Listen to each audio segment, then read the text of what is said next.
All right. Let's see what's happening, everybody. We should be live. Checking in on Twitch. We're checking in on Kick. Checking in on YouTube. Welcome, YouTube. Welcome, Twitch. Still waiting on Kick here. See what's happening. If it can get the stream. Facebook. We are live on Facebook. Welcome, Facebook. I have the multi-chat up and running, and I believe I've resolved all the issues that I was having with the stream yesterday. This is the Sam Crescent art stream. You are watching Sam Crescent, full-time illustrator, a beacon of hope and light amongst the world of despair, darkness, and destruction. I've got to warm up here. We're going to do this stream, working on my comic book Strength Monsters, something that we work on every single day live. Not sure what's taking so long with Kick. Okay, there we go. Finally got the Kick stream connected up. We're up on all places. Multi-chat is running. The universal chat. We've got that going now, working correctly. And I should not have any more issues with the frozen screen that was happening. That was extremely frustrating. That should be no longer the case, fortunately. Now, what was happening here? Well, essentially, let me pull up this here. Okay. So essentially what was happening was the scratch disk, which is like a place where your computer will temporarily store things. I believe it's located on the solid state drive. It was full, basically. And that's why we had the freezing issue. Now, the situation with that is OBS was let's see here. Okay, here's what we're working now. Is that where we really are? No, we're here. Let me turn off the onion skin. I gotta find where I am on this animation because I've lost my place. There. Okay, let's turn back the onion skin. We're gonna be about here. So,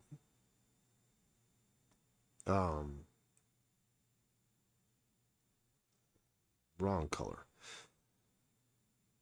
Oh, my eyes itching bad. All right, so essentially what had happened was OBS, I've recorded all these streams and then I save the recording in an archive. So that I have the documentation of all the stuff that I'm doing. And it was supposed to be saving the streams on a external hard drive off the computer, but it was actually saving them all on my computer. So I had literally hundreds of gigs of these streams because I've been doing these streams every day. I had hundreds of gigs of this thing on the computer. And that was essentially what the problem was. So it had filled up the scratch disk, and then that's why things were freezing and the computer started having problems. And I've cleared all that off. And so hopefully now there will no longer be, I don't know why my eye keeps itching me, man. Hopefully there'll no longer be an issue with this thing freezing on me. Very much hope so. So that was essentially the issue. It has been resolved now, and I'm able to get back on the saddle and work this. So the stream should be better than ever. I have music now. Let's see if I can get the music to work here. play some background music here. Might be a little bit loud. What the heck is that?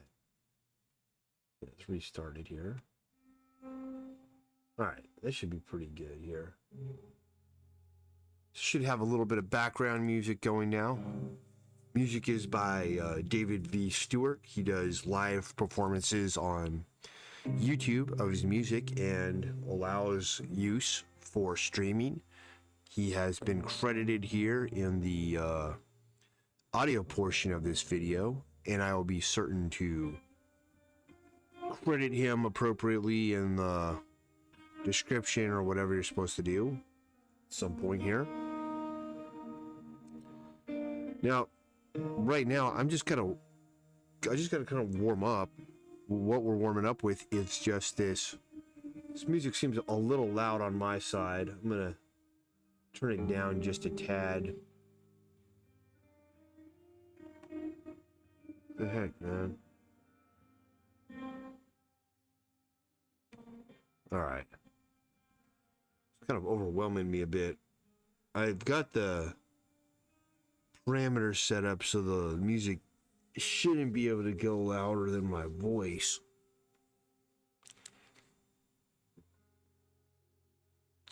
But boy, I tell you what, streaming is kind of a pain. I mean, I knew it was a pain before, but now that I've been doing it consistently for, I don't know how many streams I've done now, like 40 or 50 of them. Kind of starting to get the hang of it. Definitely not easy. I'm going to leave this head for a minute and get some frames on here. I'm going to make this get to there in about 3 frames. So let's continue. Now we want this bad boy to be here.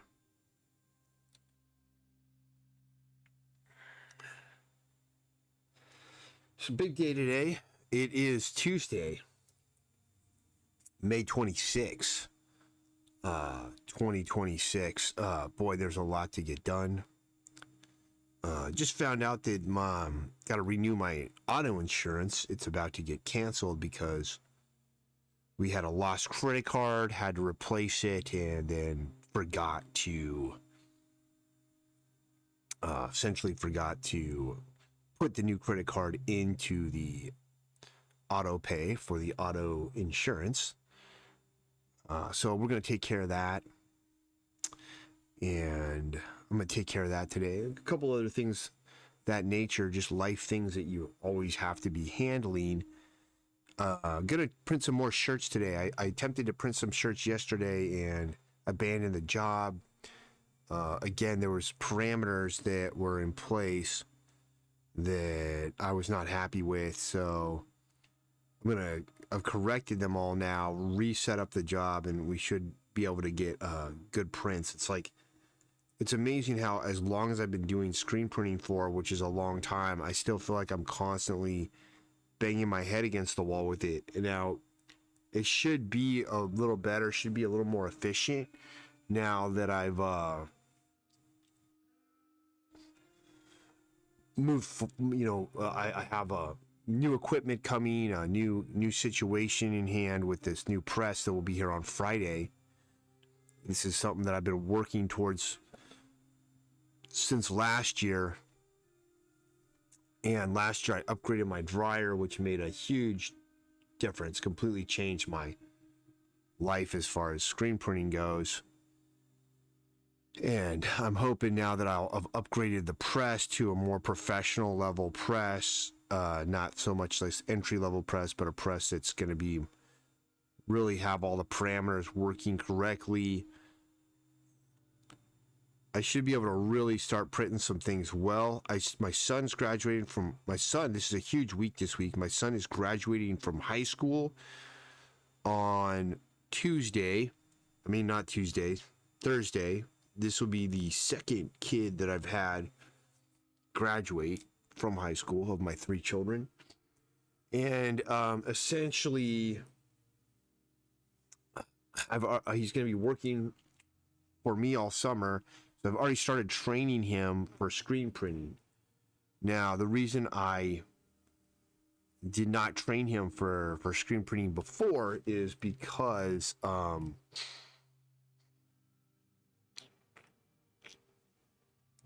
gonna put this here so I've got some onion skin. And the reason why I didn't train him for screen printing before is because it's very time consuming and involved, and I essentially didn't want him to have too much distraction, to have to worry about doing that prior. So thinking, I'm looking at this Loomis head that I did, and I go, okay, that, then we're gonna go there, then we'll go there.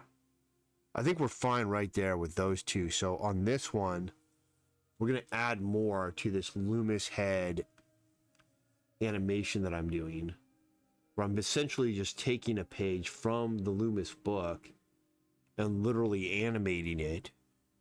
And one thing I'm going to do with this Loomis head here is to complete this. Let me see here. There. So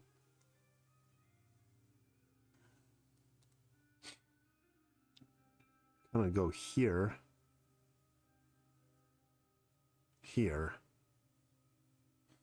Oh, it looks like we don't have the Loomis head there, so let's paste it in. Okay. Now for this one, let's get the rest of this thing here. Let's see, we're gonna go with we're gonna get this hair kind of put in here a little bit more.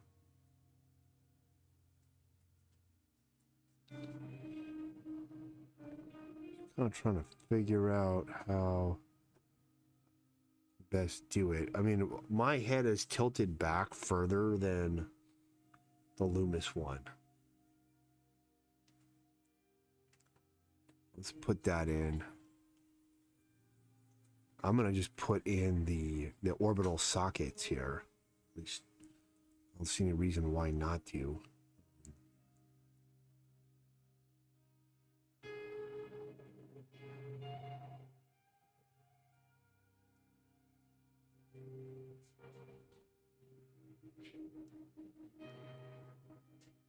So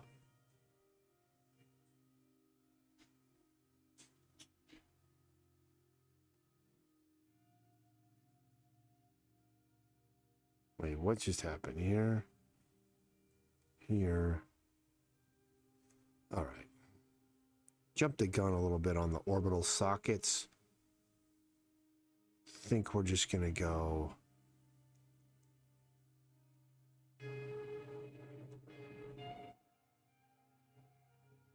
I think I need to really what I need to do is animate the Loomis head, like make it bigger and make it on its own thing. I might do that in a minute.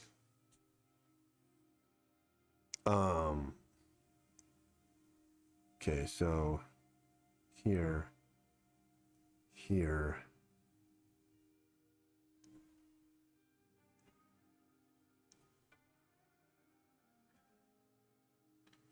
Easy way to do it would just be to give him the sunglasses. Yeah, I'm just gonna kind of go there, here. And then we want to get the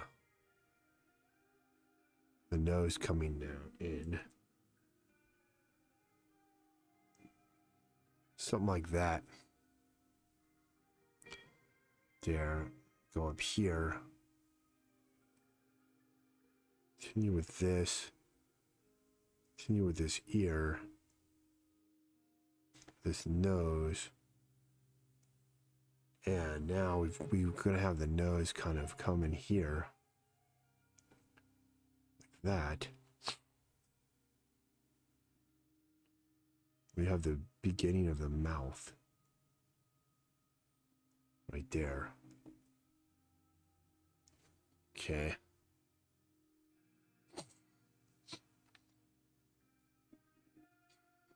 Now for this square, we're going to be back to level again. So I've just rotated this thing around all the way again. This one's going to be back to square. So it's going to be somewhere around here. Get that going. And this one I've already done it, but I'm just trying to. I wanted to redo it because the volumes were changing too much over the course of the animation. So I'm trying to keep a little more consistency with my volumes. For the Loomis head, it'll be here. We'll have this ear. We'll have this eye socket. We'll have this nose here.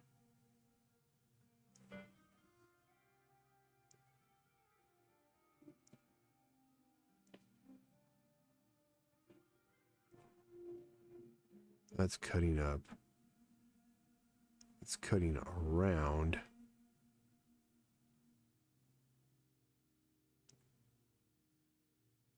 The hairline in.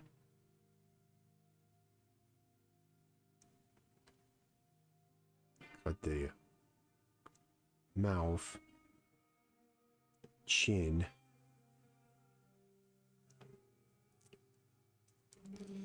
I'm gonna fix this here.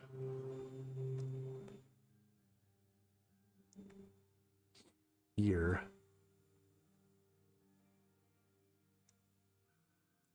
When I get this, what I actually like to do is work an eye shape like this. Okay. This is actually looks off to me. It looks like it needs to be more there.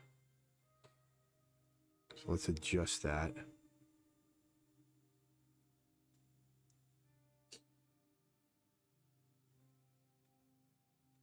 Just erase all this and redo it.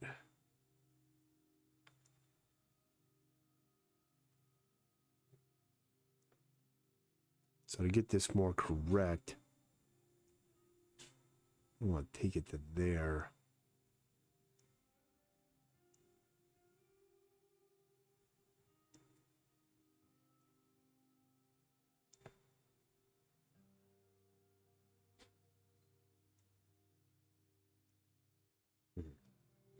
You know what the shape was that I was doing that I forgot about was this.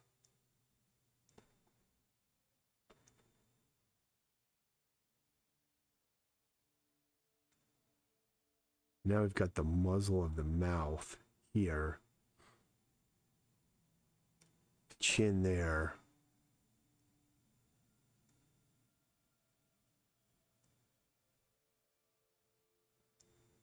Come in there.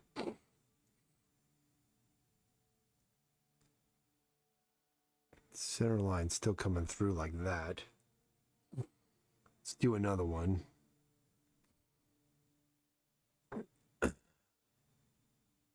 So now we're back to this one here.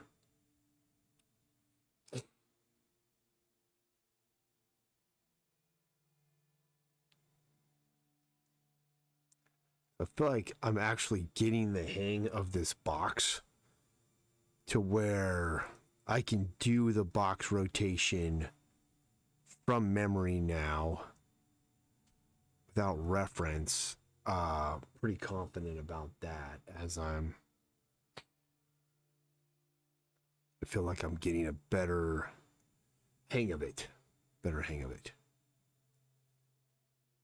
Kind of learning where the angles change with where the camera moves. So we're kind of panning the camera down now,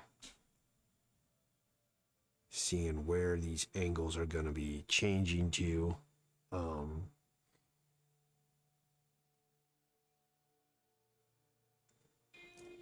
Let's move this up a little bit. I think I'm going to need to move that square up a little bit too. It's a little, well, we'll just keep it here. because I'm not sure where I'm at. Okay, we're back here with this box.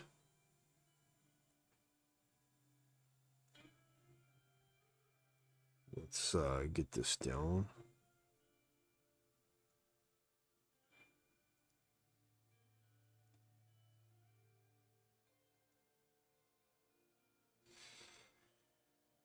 All right. I think I elongated that a little bit, so let's correct it. I want to keep my volumes even. And then this head, see where we're at with this bad boy. Kind of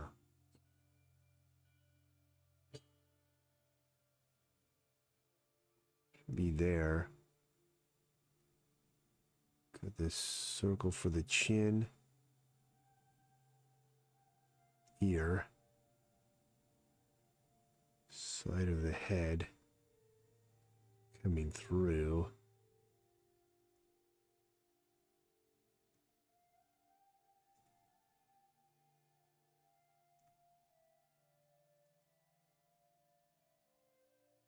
Angle that out.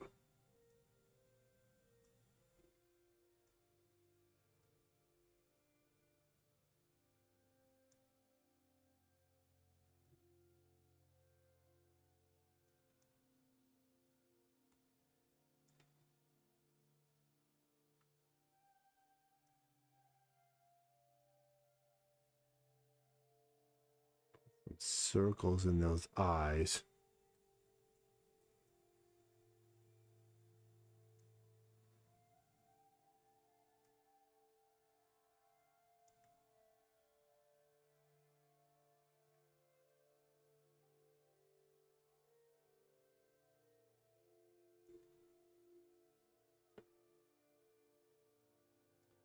I don't really love this head.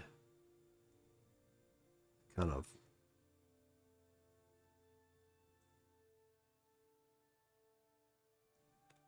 a bit off to me, but we can get this plane here put in.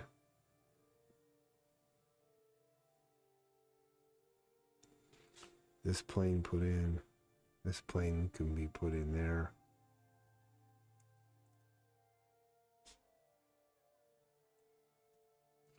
Or you can put a bigger circle here.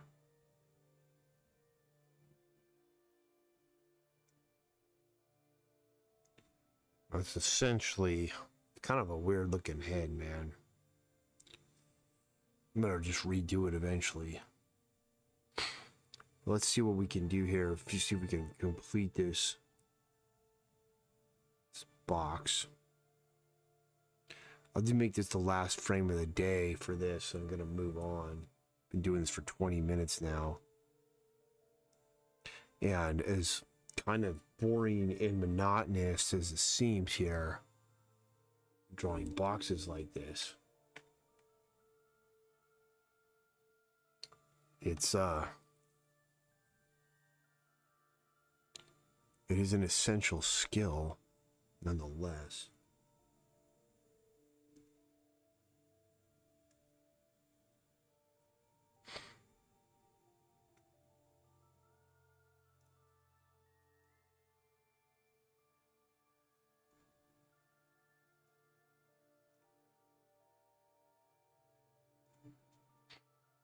All right, let's adjust this a little bit, get this cube going. So kind of want to let's bring that forward just a tad.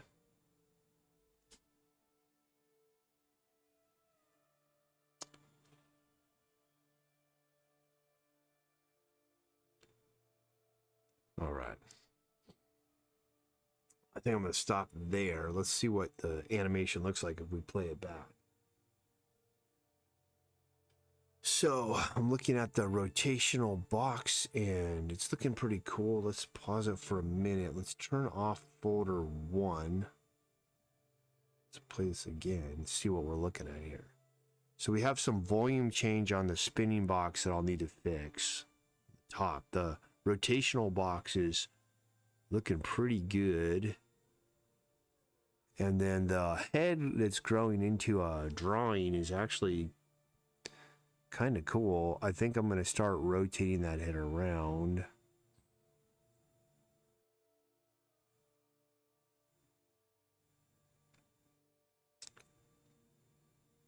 So yeah, that rotational top box, we're going to have to adjust the volumes on that. But overall, the animation's starting to come together. Let's stop it there. Save our work. And let's move on to some Bridgman studies. Let's go new. Say okay. All right. So, let's see, for Bridgman, gotta get the book open here. Take me a minute. Where is it? All right, we'll work on.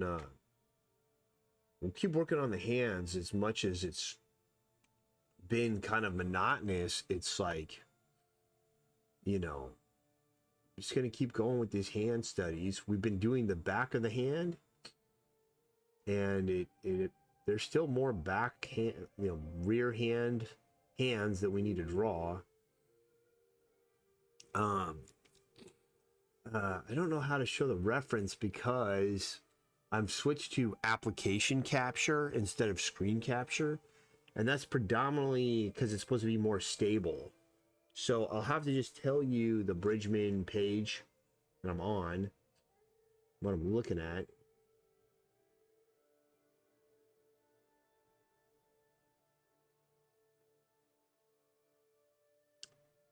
All right, so there's the page we are working. So we'll do this one. It's a nice foreshortened hand here. What if I screenshot this and bring it in? Then you could probably see it. Try that.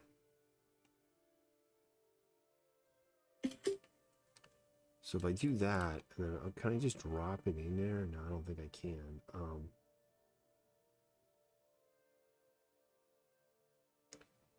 Let me see here. I'll find that Bridgman image. It is saved to my desktop someplace, but I don't know where it put it. The problem here.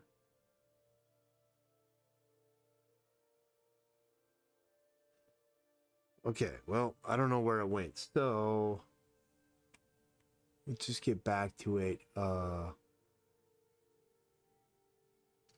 All right. I'll figure out how to do this screenshot later.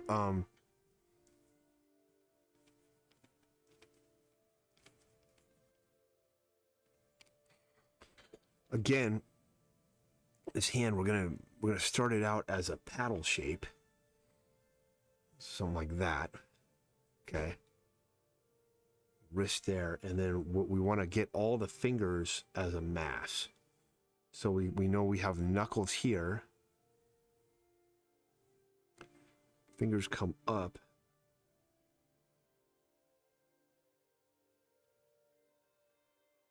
And through. We have a web, we have this kind of web action for the thumb. That's more or less what we're looking at.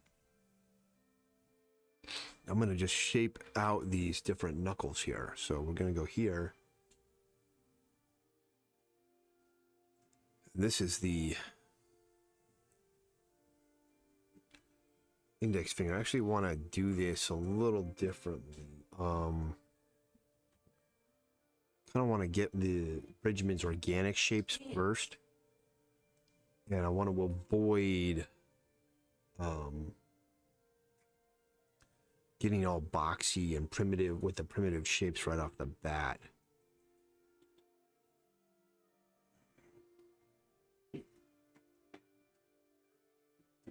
And here's that indication of that interosseous muscle right there and there.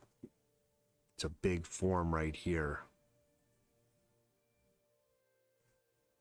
It's got a knuckle there. And then we have this webbing. This is very interesting. He puts this big shape for this thumb here. It's pretty cool. Brings it back. knuckles it down, and then this goes out there, here. I think, well, it's hard to tell. I think I might need to bring this out a little further and rotate it more. So let's just kind of put this where it's supposed to be, which is more out here. And this is going to have to extend more as well. So adjusting my proportions and volumes. So you kind of got that nail indication there. Goes there. Now he's got this coming up. Swoops out. And then it cuts in. Okay. It's there. This is even bigger on Bridgman's. Alright, I think that's more like it. Now he's got this shape here, and this one comes over and down. And then we're going to move that down just a little bit here. Bring this ramp here down. So ramp. Extend this finger out a little bit more. And then we have the tip of the first index finger here. This is actually a round shape he kind of puts there. Doesn't go that round with it, but let's fix that then. He kind of has this shape here and the fingernail somewhere around there. Pretty not good. So far, kind of struggling a little bit here. Okay, some indications of some knuckles here. And he's got the side plane of this rendered.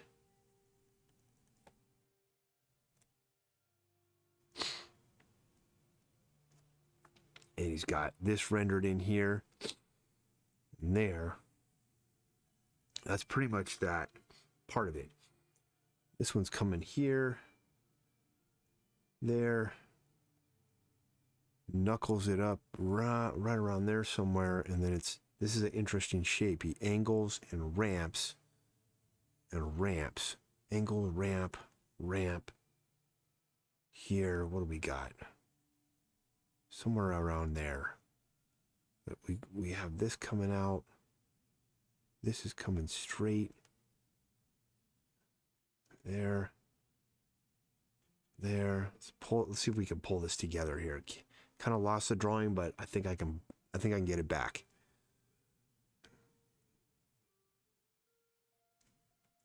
I think we found it. Don't worry about it. You know, sometimes you lose your spot. Just keep putting those lines down. You'll find where it is. Don't worry about being perfectly neat and tight and organized. Just let all those construction lines and finding lines, just let that be part of the drawing, part of the work. You know, people want to make these perfectly clean drawings. I don't understand. I find they're vastly less interesting.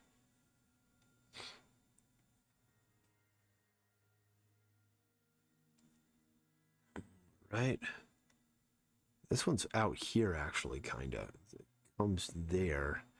Kind of going to where the ending point is, so I know where to direct this. And again, he's got this cool, you know, ramp here. This is in a side plane shadow, so we can kind of pull it out. And it's coming up and in, side plane this. Fingernail on that, and we're here. There we go. Okay, now we've got one more, and this finger is barely visible.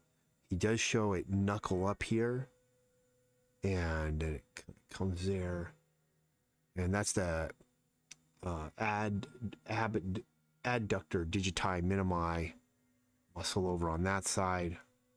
So there's a little bit of meat there. Kind of showing some indication of form here. Bring this up to the wrist there, and then we've got the radius and ulna. Radius on the thumb side, ulna on the pinky side. Coming through. It's kind of where the bone is. Okay, and we've got the last fingers coming out around there. There we go. So we've got a Bridgman hand right there. Let's pull up another layer here. Onion skin that. Let's break this down into some shapes here. Some fundamental shapes. See if we can kind of rotate it around a little bit. So now that I've got the drawing in, I can kind of see where things are a little more easily. One of the things I'll do sometimes when breaking down these finger shapes is kind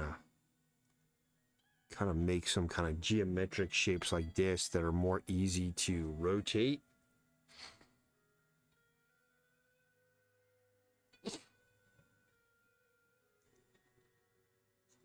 And this part's kind of not going to be easy to do. We'll do that in a minute. It's like that's pretty simple. This can be just a simple geometric shape like that. Same thing with that. Wrong angle. So there we go. So I got some geometry there. And then for this, it's going to be easier to think of this as cylinders because it's coming towards us. So we just did 2 cylinders there.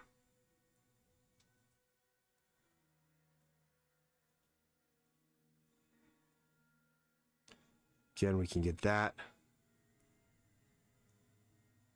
there. This is side plane.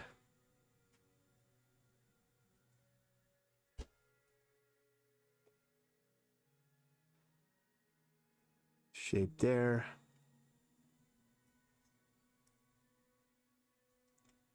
And essentially we've just got this paddle there. Okay, so turn off the onion skin. We're looking at that.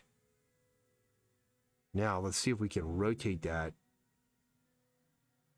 Turn the onion skin back on. Add another layer. Let's see what happens if we rotate this. So we got this here. Let's kind of break this big shape down a little bit better.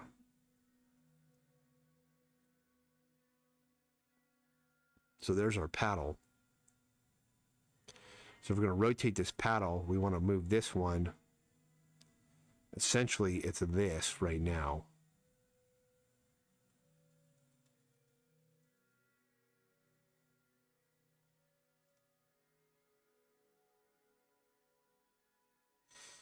We want to rotate this point to here. So we'll go here, here. It's a big movement. It's going to be kind of hard.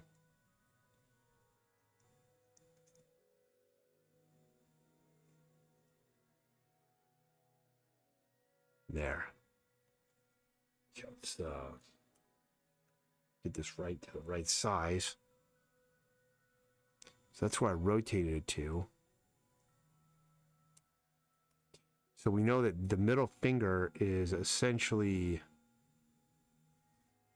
it's coming out of that middle point of it. So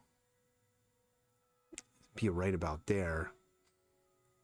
And it is ramping up towards us. It's coming towards us. So it's going to be a little bit something like this maybe. Here. And then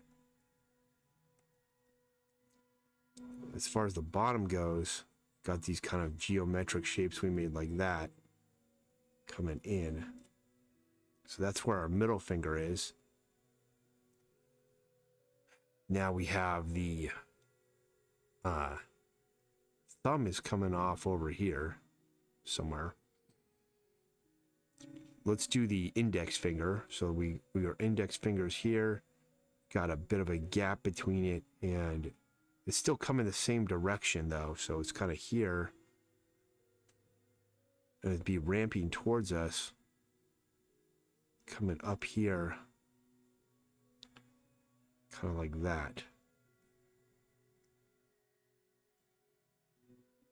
Okay, so there's an index finger. Or pointer finger. Yeah, that's the index. Pointer, middle. This one is also in line with this. It's actually more here. So this is up here more. Coming down. Ramping in here.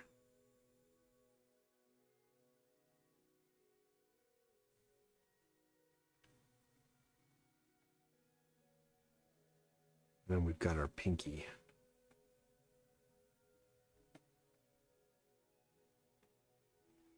Something like this.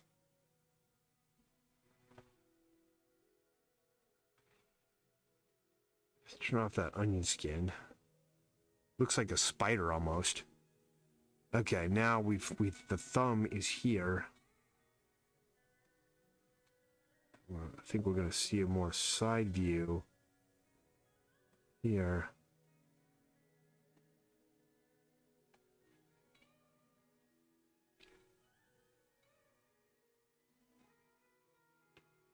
Go somewhere like that. Thumb's too big. We have this webbing here. This is where I kind of should have done before I did the thumb. Let's take this off. Because one of the things we forgot about is we've got this big like interosseous muscle there. And then we'd have the thumb coming here.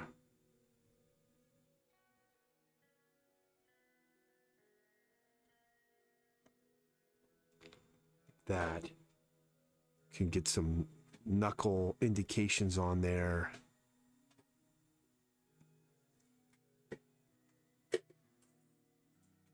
Okay.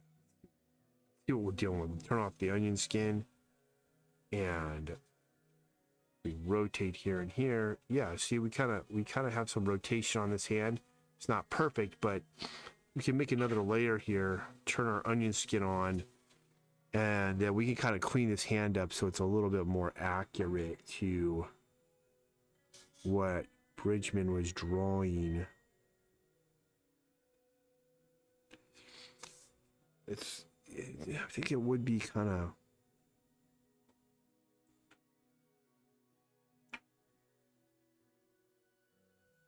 there.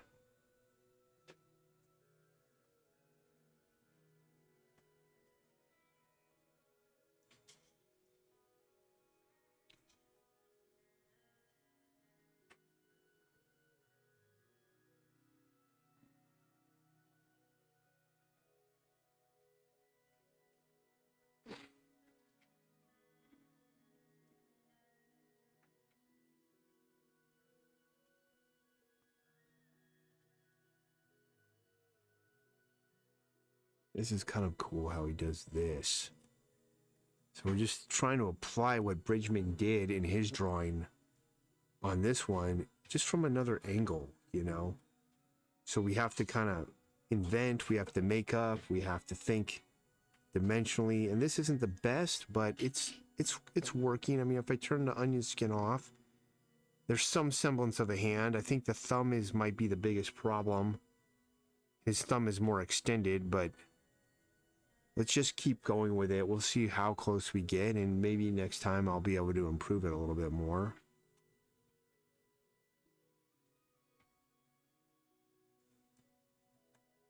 Pull that together.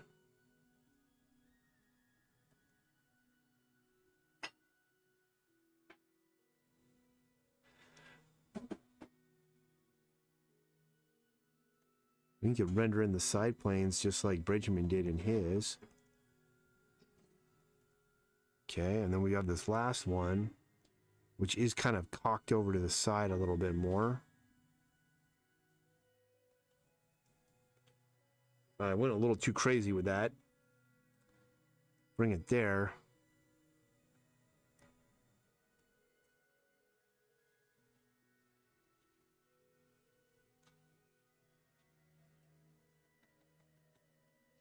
The pinky might be the weakest of them. Let's turn off the onion skin. Okay, I see where we need to fix this a little bit here. Come there, and then this is like completely wrong.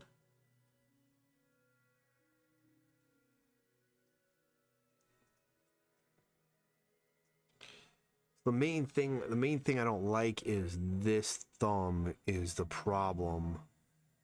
And what does it need to do? I think it needs to come. It needs to be more out there. Really, I think the whole thing is that the thumb needs to be redone. Onion skin on again. And we kind of get this. Got a plane here. And then we'd have a knuckle coming out here. We'd have it kind of got all this webbing in here. This, you know, the muscle. Some foreshortening. Maybe it would just be something like this still.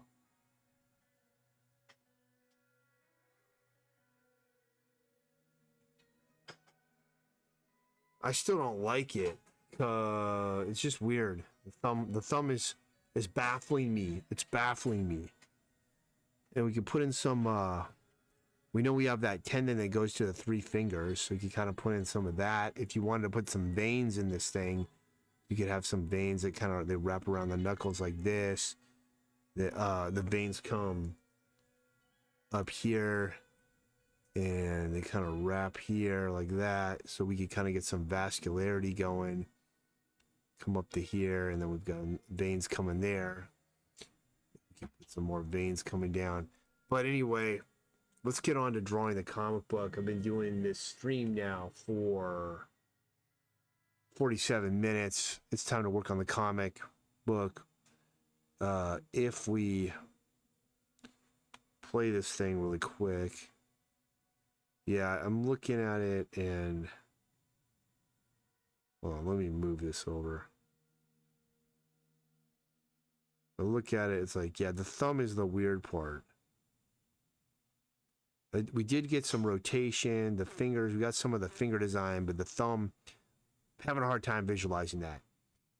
All right, new characters on the Strength Monsters comic. Let me see here what's happening in the chat, and nothing is happening in the chat. Yeah.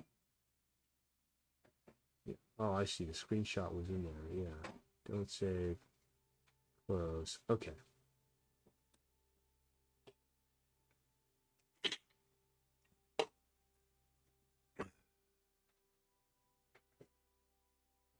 We've got some more characters to draw in this panel, and the strategy is just going to be get all the characters drawn in, and then we'll get the background. So we've got our little monkey right here. Let's see here. We're going to go panel 1. Collapse these down here. Oh, that's panel 1. We're not going panel 1. We're going to go panel 2. Pull up a new layer, and let's get our little Captain Monkey going.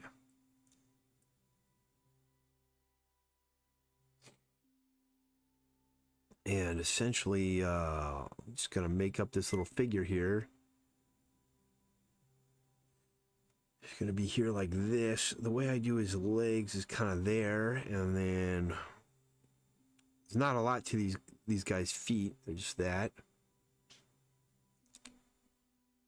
Butt in there, and so here we go. Let's kind of clean this up a little bit.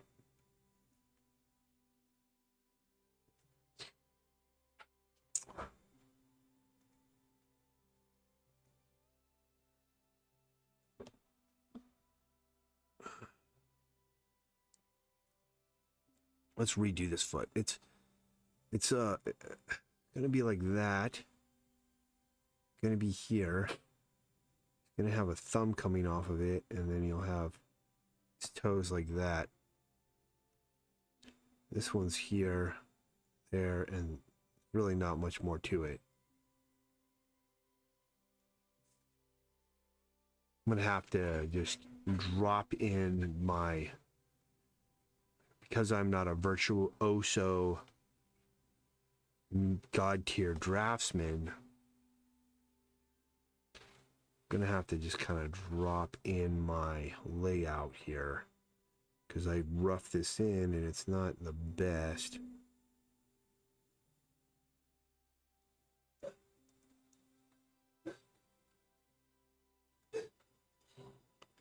Kind of use some of Bridgman's design stuff there.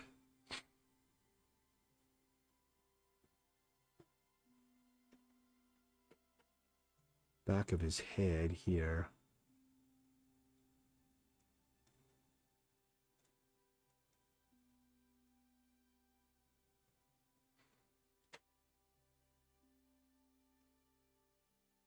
I just kind of drew this arm like that. I mean, we could still do that, but it looks a little weird. Put that one there. That looks better. All right, let's use that as the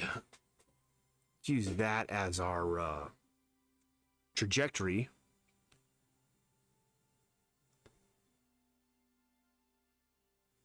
See what we can do. Back of the skull.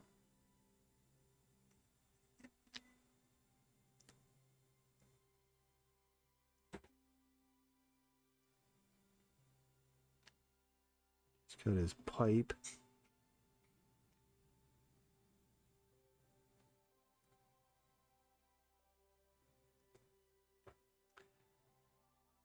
Get this mug put on his head here. Now,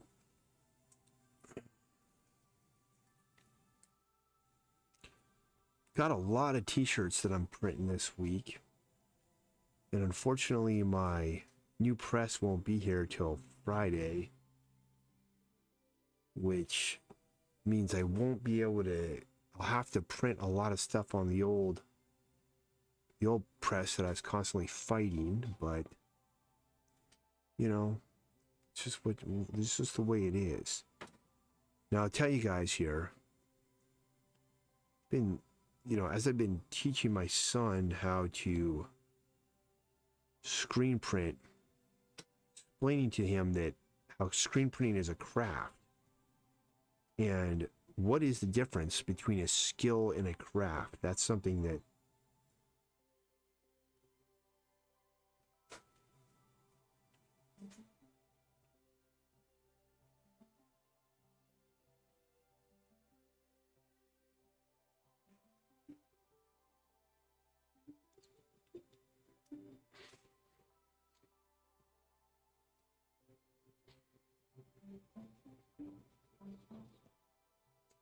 let's just copy what I did here.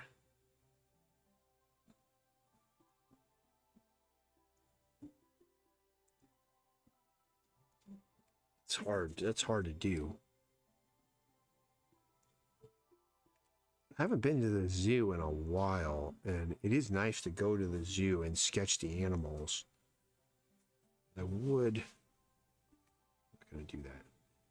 I would like to go back soon, but summer months there can be a really crowded.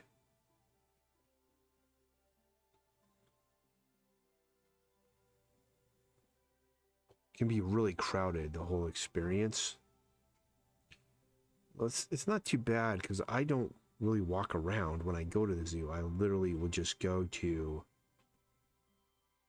mostly the gorillas, and I just will stay there for hours and draw them, and the orangutans.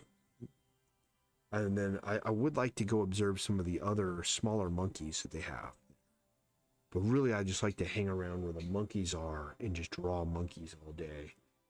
The ones that you can usually observe those gorillas really nicely. And the orangutans too. But like the chimps, they're never really that. They're usually not out there. You can't really see them that well.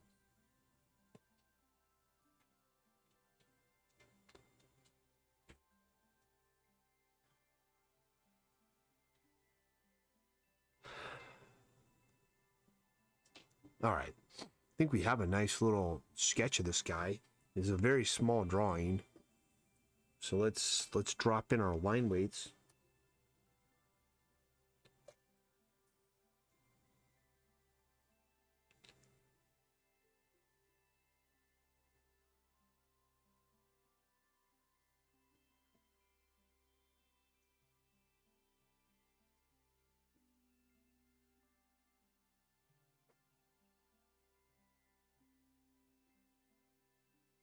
So far, everything's working. 55 minutes on the stream. Let me know what you guys have going on this week. Drop it down in the chat. You need something that you need to help. You want me to help you game plan. Put it down there. I'll let you know I'd handle it. So essentially, I'm here every day doing my thing,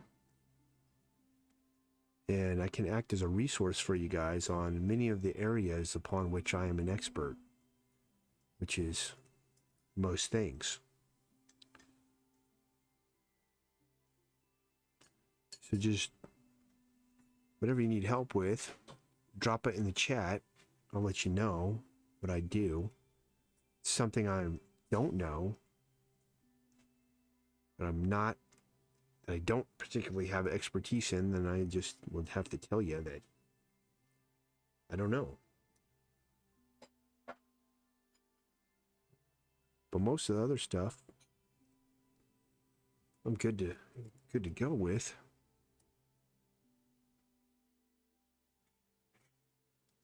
A little bit of rendering back there. A little bit down there, maybe under there. We could use the G pen and put a little bit of shadows on this guy. You know, it's not really necessary, but we wanted to. I'm satisfied with that little figure right there. So we've got, this is going to be a little bit more difficult. We've got Jungle Man here. So what I want to do, let's label this first. Brain Monkey.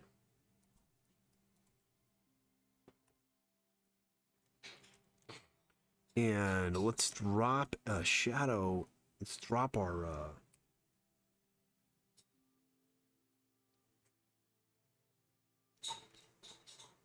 let's drop in our flat layer while we're here. This guy's, I always mark him purple because he's more or less a purple character. Fix our stake there. Make his folder.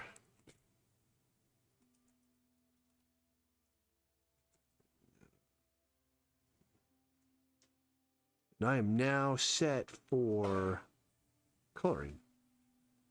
All right, so for this guy, again, we've got a really... What is this? Well, that's my sketch.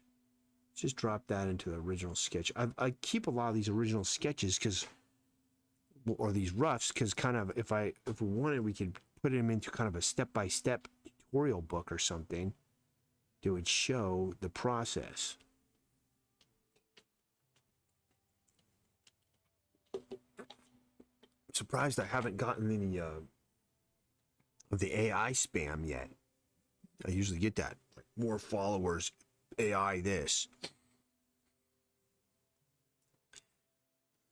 All right, we're gonna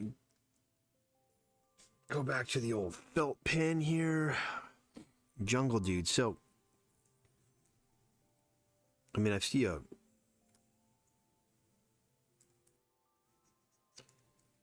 an arm right here coming in. Bicep. Actually, see more tricep on this guy. So let's just lock that down. Brachioradialis muscle. Now, I was discussing earlier, what is the difference between a skill and a craft? And it's actually pretty significant. So take that there.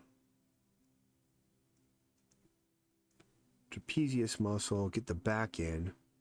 A skill is essentially, you know, it's any kind of task that you are able to execute, you know, with accuracy and ability. So for example, you could be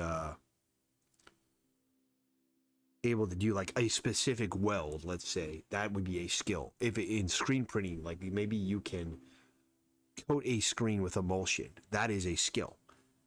You know, you would have to, you know, manually coat a screen with with emulsion. Requires you to keep your scoop coater at this consistent angle, consistent speed, and everything, to make sure that when you put the emulsion onto the screen, it's evenly distributed on that screen. You don't have like a thick and thin area of emulsion. You have the same thickness, same coverage.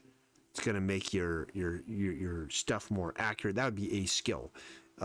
It could be anything. It could be, you know, you can teach skills. You know, the easy thing to do is pick a skill, teach it to your employee. Instead of trying to teach them a craft all at once, you start skill by skill. And that's kind of how I'm trying to train my son to screen print. Was we're going one skill at a time. So he's actually gotten down how to coat screens with emulsion really well. He picked that up very fast. And now we're working on registering the screens. So a craft is something that requires you to have multiple skills in order to achieve what the result. So when multiple skills come into play, now you're dealing with a craft. So for example, screen printing is a bunch of skills, but when you combine all those skills, you now have a craft, and it's the successfully print something is your ability to use all those skills together in conjunction with one another in order to make the thing that you're trying to make. I'm just going to leave that foot like that because you're not really going to see it, and I hate this loincloth. So let's fix that. Hate the loincloth that I drew there.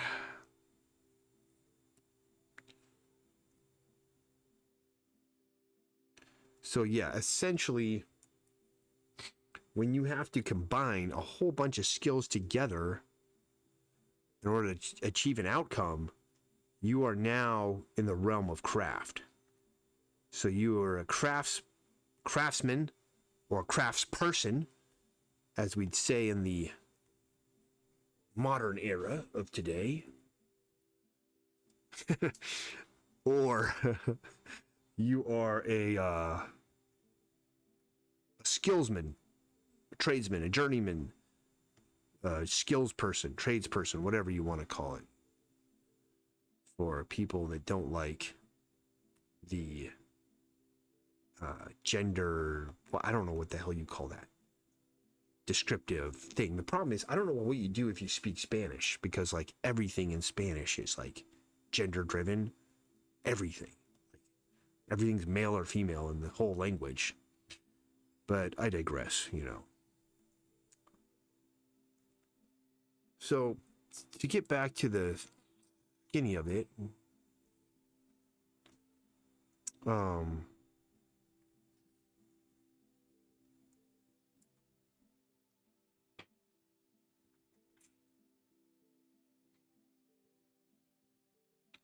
well, that's pretty good. I just pulled that guy straight out of my ass. So now I got to get him down here. Ooh, get some semblance of a face here. He's got a beard. Just put his beard in. Put in the mustache. So making a comic book, is that a craft or is it a skill? I would say it's definitely a craft because there's so many different skills you have to have, especially if you do all of it. You have to have writing, grammar, punctuation. I mean, that's all stuff I don't really pay any attention to. But if I did, you know, I'd have to be good at it. But I'm not. And I don't really care about it. So, you know, there's enough things out there that can help me with my grammar and stuff. And it never made sense. And for a long time, having a fear of grammar, proper grammar, actually would kind of inhibit me from writing because it would knock my confidence. I had a lot of teachers where you turn in a writing assignment and all they do is turn back a paper with a bunch of red stuff marked up everywhere. And no idea like why the hell they put red everywhere telling you how everything's wrong and how bad it is. And really did nothing to help me become a better writer, to be honest. It was worse. So at this point, I'm just like, you know, forget grammar, forget all this stuff. Like, I'm just going to tell stories, man. I'm a storyteller. I'm not a craftsman when it comes to my writing. I'm a storyteller. And that's kind of where I am with it right now. Now,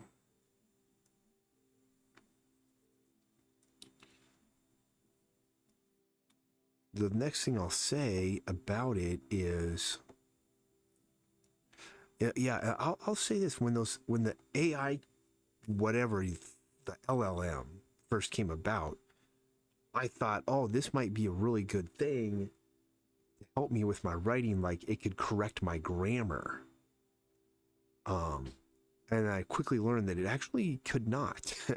It would rewrite everything and it would make it sound like a freaking LLM. I'm like, what the freaking hell is this? With all these writing motifs that it would repeat over and over and over, and it's pretty terrible. And so I very quickly found out that no, you can't really use it to do it. And then the guy that wrote this music, David V. Stewart, he kind of says that even using tools that fix grammar is kind of a problem because what happens is it starts to transform/change your writing, so it kind of has this sort of almost stale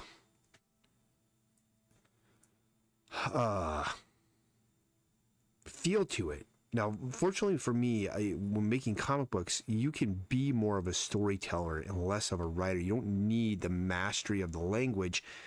And you don't really even need someone, oh, I need someone to fill in the dialogue boxes. And then you look what they're doing and you're like, I don't need someone to do that. I can fill in my own damn dialogue boxes, you know? You have a character thinking or you have a character saying something. It's not like it requires, in my opinion, with most of the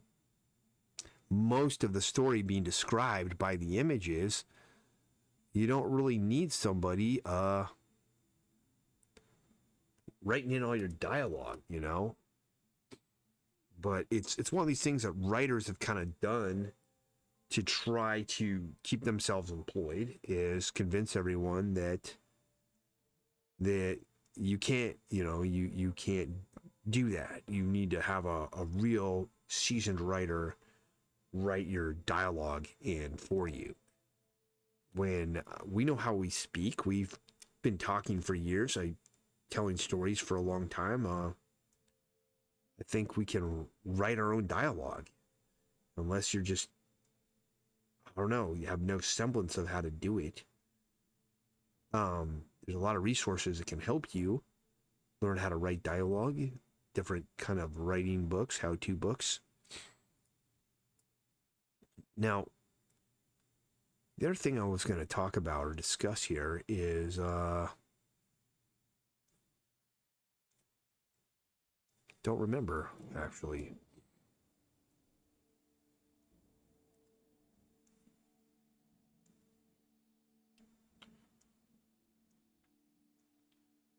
One thing I'll say though is there is this these LLMs. There is another school of thought that you should not even touch these things at all whatsoever. Like, even by trying to see what the ability of it is, which I did years ago when they first came out, you are committing a grave moral sin. And that could be the case. However, you know, I kind of feel like, you might as well at least know what it does and doesn't do. And that pretty much, I had to, because it pretty much brought me to my thesis of how the entire market or surrounding it is going to collapse. That there is going to be a reconciliation, and you're going to find out that the intelligence that these has, society eventually will realize they've been lied to about the intelligence that these things have, that they don't have much intelligence, that capability is not there. That the reason you're hearing about people losing and getting jobs replaced is because the only way for these companies to recoup their spend is they have to sell it as a business to business product that potentially replaces employees, or it's just not going to be worth it for anyone to even use the thing. But you're going to find out in the long term is that I don't think it will efficiently replace anybody. At least right now, I can't see it doing anything that more efficiently than a human. Maybe like a basic blanket response email. I don't know, man. It's just really bad at stuff. It's really only good for layperson things, like, you know, might help you if you're troubleshooting something. Maybe you don't know, and even then, you have to have critical thinking, because it's going to tell you things are in certain places where they're not going to be. It's going to tell you things are located in the wrong place and so forth. And so you really do have to kind of still be figuring stuff out on your own. And people will spend longer times actually sometimes troubleshooting with the LLM than if they were to just do it the old way, because there's this thing that there's this idea that they're just one prompt away from finding the answer, when in fact they can be very far from finding the answer, but they keep prompting, hoping that that answer, that slot machine that they're putting those prompts into, is going to deliver to them the result that they want. And before you know it, hours have passed and you've got literally nothing done. So just by that fact alone, I don't believe it's going to make anybody more efficient. Selection. I forgot to invert this. There we go. All right, let's just kind of finish off this jungle dude. I'm pretty happily satisfied with this guy. And, you know, it just, these hands, even these little mini hands that I had to do on him, they came out okay. I think that actually this far hand would be improved if we just pulled off all the knuckles and stuff, because you're not going to see it, because this guy is small. It's like that. That's all you're going to see. All right, so we got that situation there. Let's make a layer for jungle dude. It's not jungle man, it's jungle dude, and put him in there. Jungle dude right there. Oh, flats.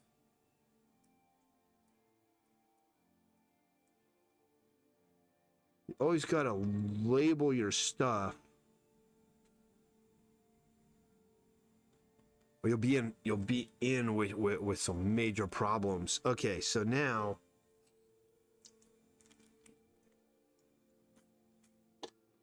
we've been up for an hour 14. I want to get this big cat put in. So we're gonna go. Actually, I'm not gonna label it yet. Let's get this leopard put in here. Let's turn jungle dude off. I actually do want to pull up a reference image of the leopard. It doesn't need to be that exact image, but because we practice rotating things all the time, so that we can just look at any leopard and then draw it in any position. Now, got a leopard reference. Why? Because I don't draw leopards as much as I can draw humans pretty quickly without reference. I don't draw the leopards as much. Just kind of gotta sometimes remind myself of what it is we're dealing with. That bad boy there. All right, let's get this bad boy going here. We'll get this leopard dropped in, and then we're gonna do some coloring. I'm gonna do some page formatting, man. We're gonna get this comic book on the shipped and delivered. I want to get my Strength Monsters battle pack made. So that's an idea I've had for a while, is the battle pack, where I've got 3 issues completed that were published. Issues number 2, of my Strength Monsters comic book. Issues number, 2 and 3 have been sold out for a very long time, and I'm going to restock those issues. I'm going to bring them back, and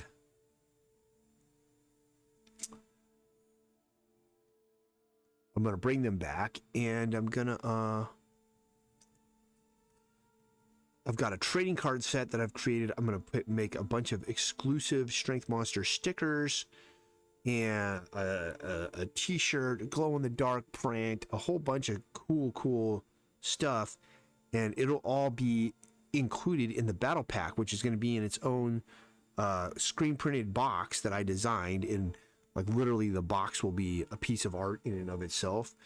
And I don't know how many of them I'm going to make, because I'm going to screen print the boxes. I mean, I don't think I want to screen print more than 50 to 100, but maybe I'll do multiple editions, or maybe I'll change the box with each iteration of it. What the hell is going on with this? Let me fix this here. This head is whack. All right. Big shape. There. Nose. No, it's more like nose. Back.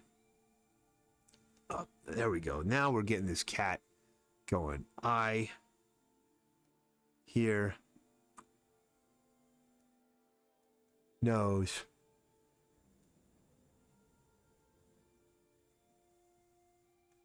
Mouth. Mouth. I just kind of like saying it that way better. It just feels better coming off my tongue to say mouth with that F sound.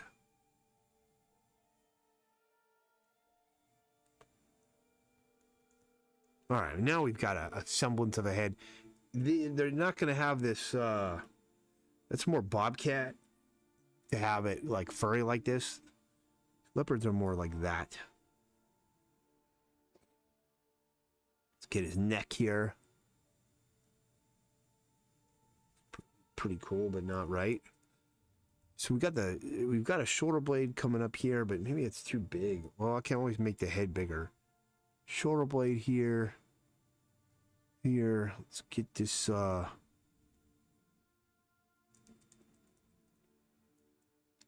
leg in here. Leg it.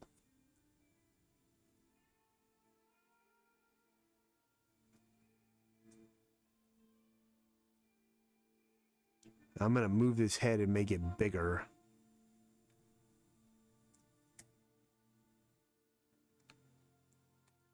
Yeah, let's get this head in where it's supposed to be. Alright. Might be too big of a head now, but we're not going to worry about it that much. Let's just get this thing made.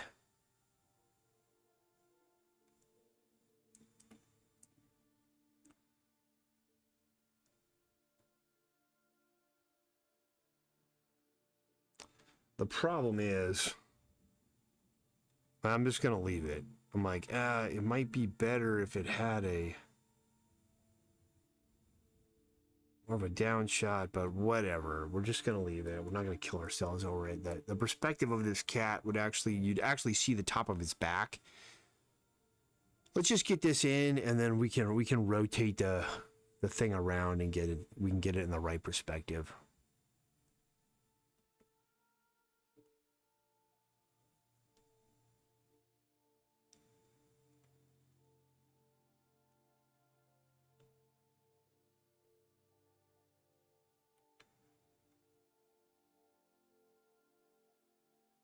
There we go. Okay.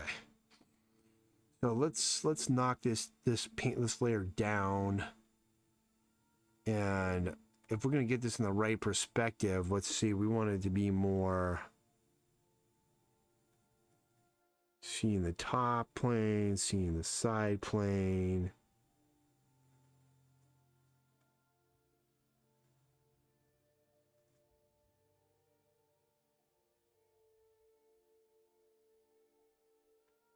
This actually was a pretty simple fix.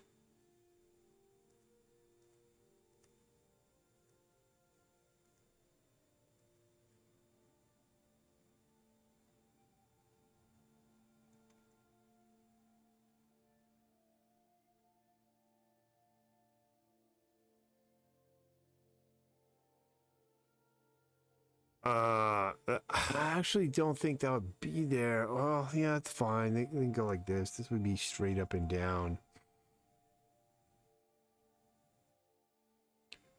This paw would be more extending. I'd go there, and then for this head,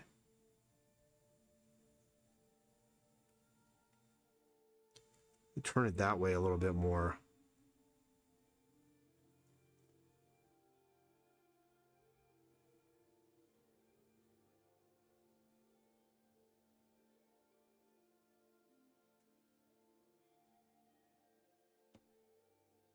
Okay, so now let's knock that one out. We'll knock this one down.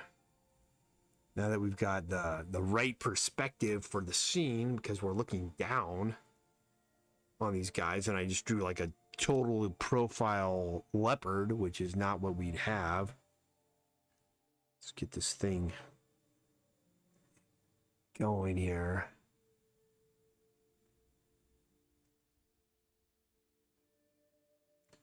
Draw this paw like that.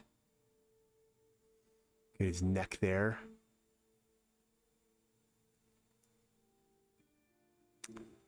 And then we've got kind of a thing like that. Get this ear here, and we've got this ear there. And we'll just have that there like that. Simple. It reads well enough. Doesn't have to be perfect.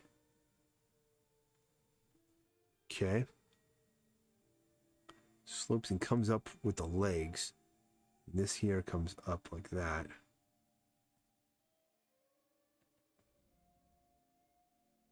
All right, now we're going to put this one over here.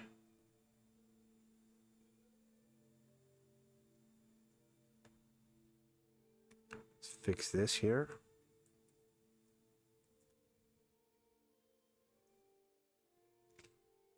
And here.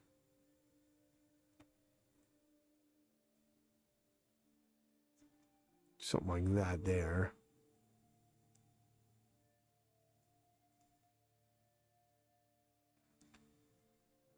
Kind of angle it there more. This is more of a weight-bearing leg here.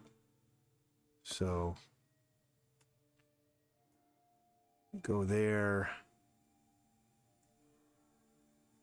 Take this one through. There's the tail.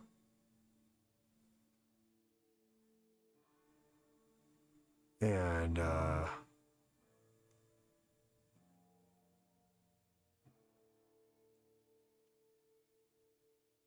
kind of looking at a leg going like this.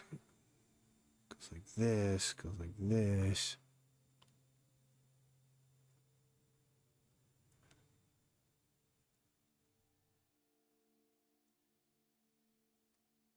I think we're kind of like this here with it.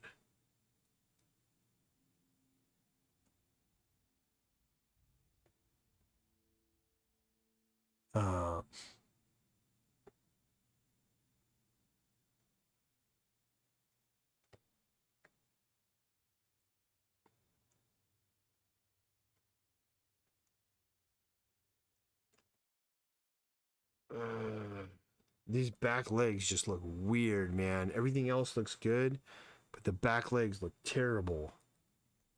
Let's see if I can fix those back legs. I'm going to get these right, though. Let's just construct these things. Let's just construct them basic forms here. We've got hips here. Looking at these pictures of these leopards, how does this go? He's got some hips here. Got some muscle there, and then it's essentially just going to come down. And it's totally wrong. We gotta find a better picture of a leopard's rear legs. I just don't know what they look like. Okay, that's because they're like covered in grass in a lot of these pictures, and I'm going, what the heck is going on with this guy's legs, man? It's really not that much to it. You know, it's just making too much out of it. It's really just.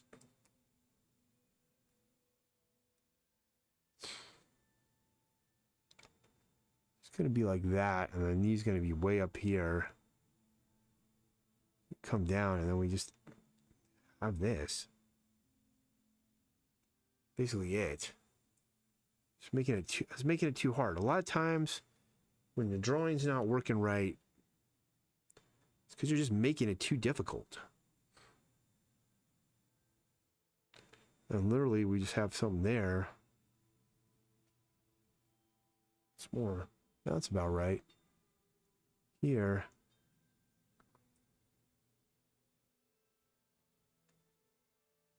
That's it. Now, let's turn that off. Let's fix the perspective a little bit on this. So I'm going to take this bad boy, kind of manipulate it around a little bit with this warp tool. And that's more where we want it.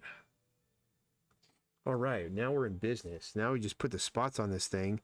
That's going to cover up most of my drawing weaknesses, and we're there. So when in doubt, just cover up your drawing weaknesses with leopard spots, and the next thing you know, you're good to go.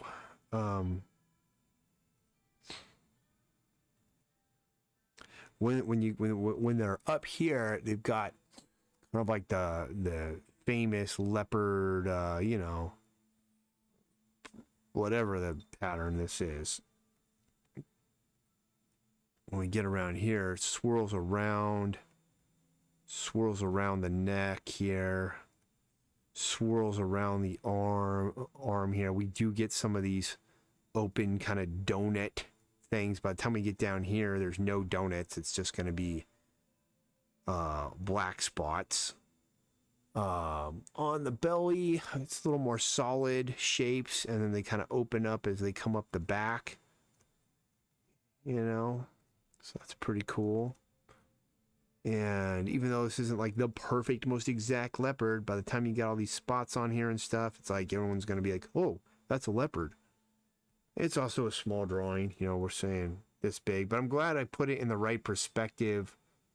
You know, Jungle Dude's not in the right perspective, but close enough. His lower body's in the right perspective, his head's in the wrong perspective, but I'm just going to leave it.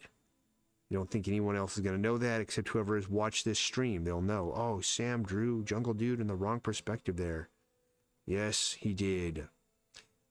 I am still immortal, unfortunately. I'm trying to get to there. I'm trying to achieve that immortal state of just, I would make anything.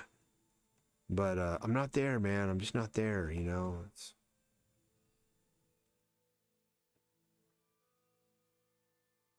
Let's get our outline shape on this.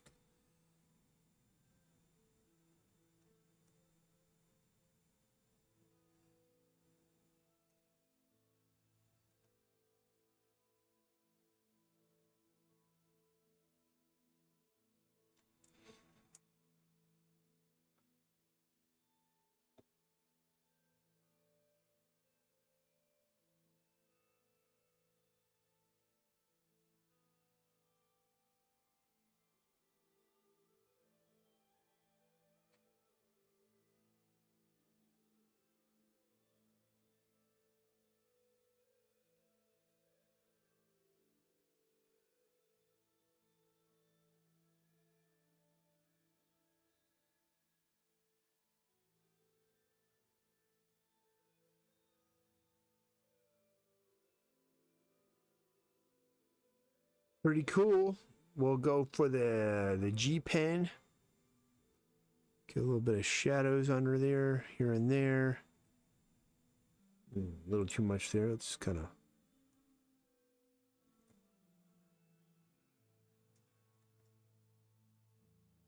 indicate where some of the muscles are. That's cool enough. That's just a little tiny leopard. Let's label this bad boy. Leopard. Let's select the outside of him. Invert that selection. Make a layer for it. Just pick a yellow color here somewhere. Drop that in. And we now have leopard in place. We'll go flats leopard. And let's make a layer for him.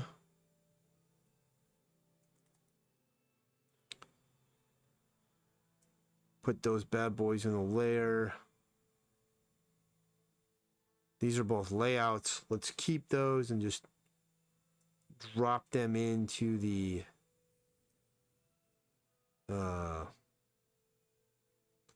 original sketch portion so that we still have our process or documentation of how things were laid out and everything. That Jungle Dude there. Let's see here. We kind of move Jungle Dude in relationship to that leopard so we don't have any tangents. It's probably good right there. That's pretty awesome. I think the leopard, he might need to be a little bit bigger. I mean, it's kind of a small cat right there. I mean, I don't know how big this leopard. What the heck, man? Okay. I'll make him that big. A little larger of an animal. And Jungle Dude will move him there. So for the scene, we can put alligator back so he's not getting like chopped off out of the scene. And gorilla, yes, apply that transformation. Thank you. Gorilla, we're gonna move him up here so he's not getting kicked out of the scene. And so now we have a nice scene here. Jungle Girl is getting eliminated. Her hair's getting chopped and her hand's getting chopped. So let's see where we can kind of place her. Maybe we'll place her down here like this. Like that. Behind Jungle Dude. And we'll just extend out her... we'll just extend out her rope. Her vine that she swings around on. And so we've got a great shot there of Jungle Dude, Jungle Girl, and cat, and leopard. And Jungle Girl needs a better outline on her, really. Let's just do that now, I think. I don't know why she needs to be... let's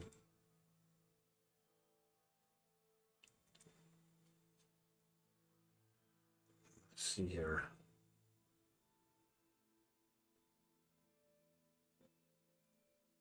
I want her to be blocked in more like how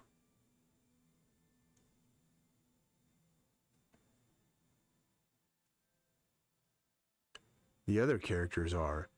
Also, she should not have any toes. She's so small that you would not see any segmentation between her toes. It's ridiculous that I did it that way, but sometimes you just do things wrong.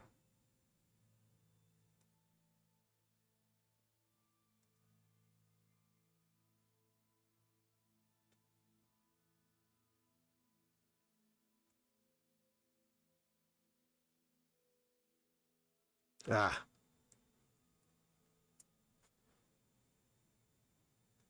All right, so a couple of things here. One, the flats are off here.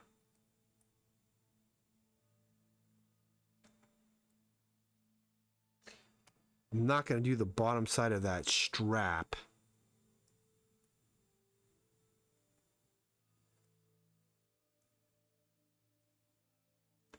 basically it for the hand. Now, what we want to do is come in here and get rid of that.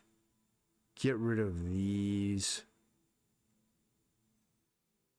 Even get rid of all of this. Just let this hand be a shape here.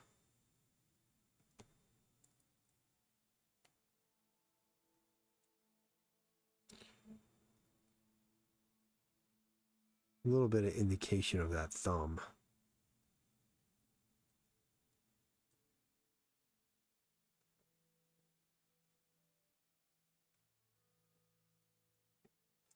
Now it's like, it's looking more like she lives in the same world as the other characters.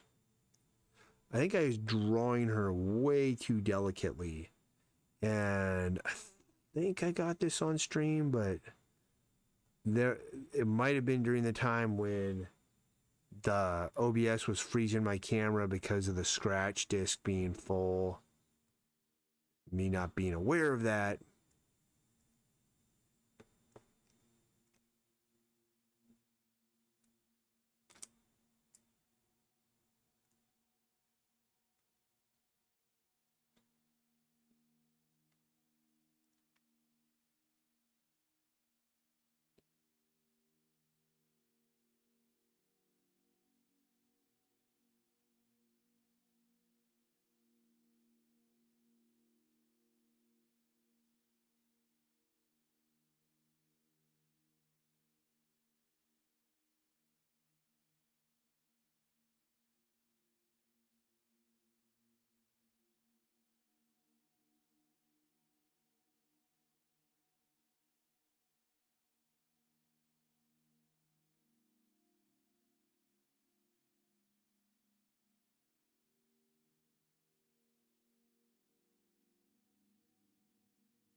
All right, improve that scene a bit there.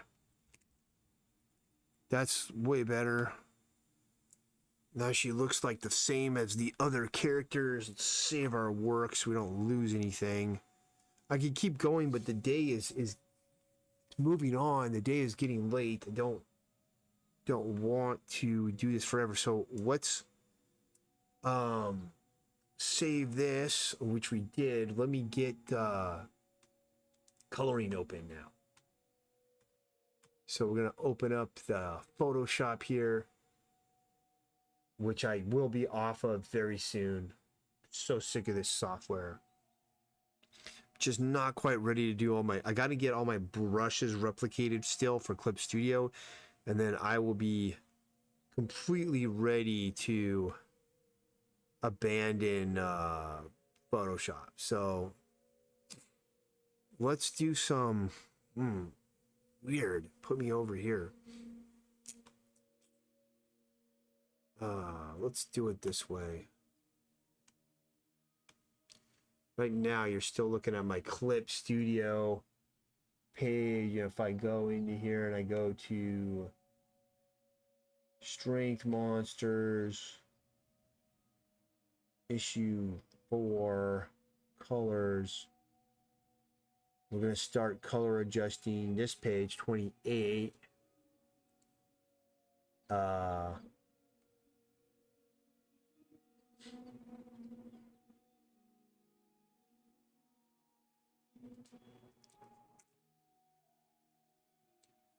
All right, so here we go. Let's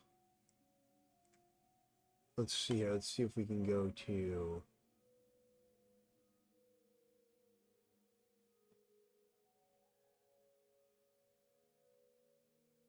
video capture device.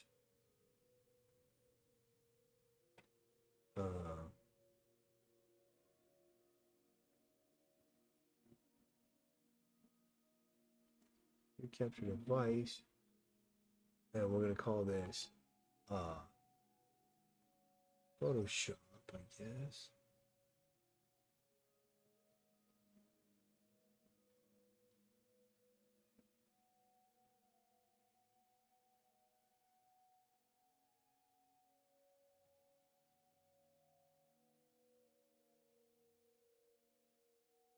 No, it's not what we want.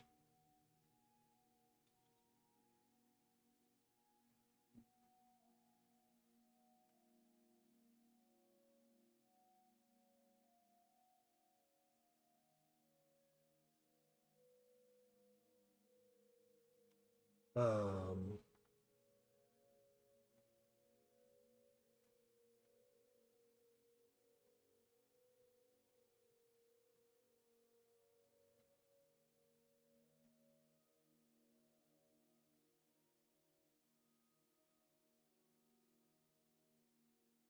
Audio capture.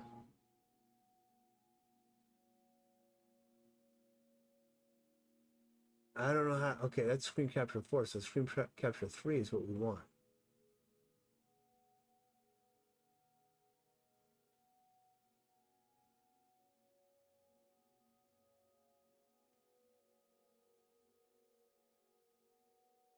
No, it didn't do it.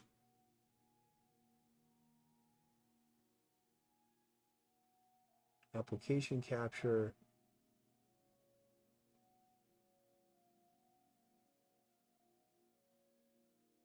All right, there we go.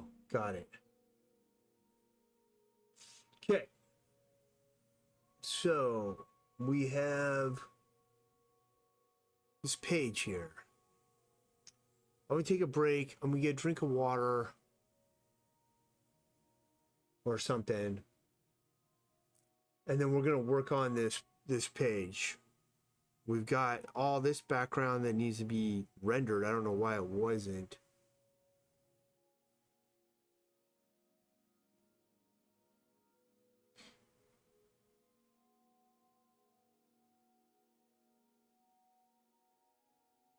So what's going on? This was never rendered at all. That's weird.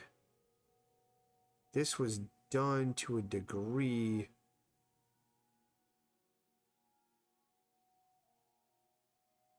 All right. All right, I'll be back.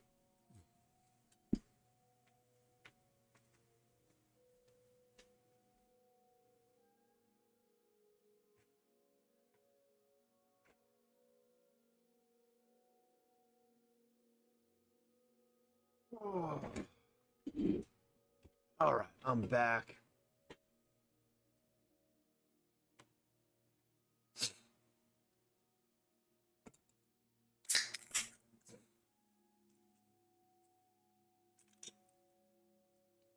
All right. What I'm going to do here is, what the heck? I wonder if I should start on the top panel and work my way down, or what? There's some stuff that's wrong right away.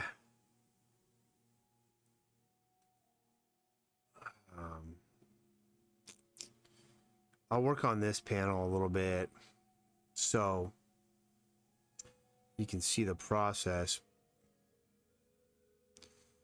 Let's just work our way through this whole thing, though. Well, so what we have here, we got this background here. Got that.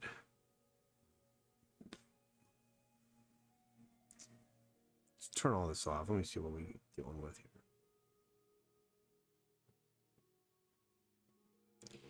Okay, so where is this?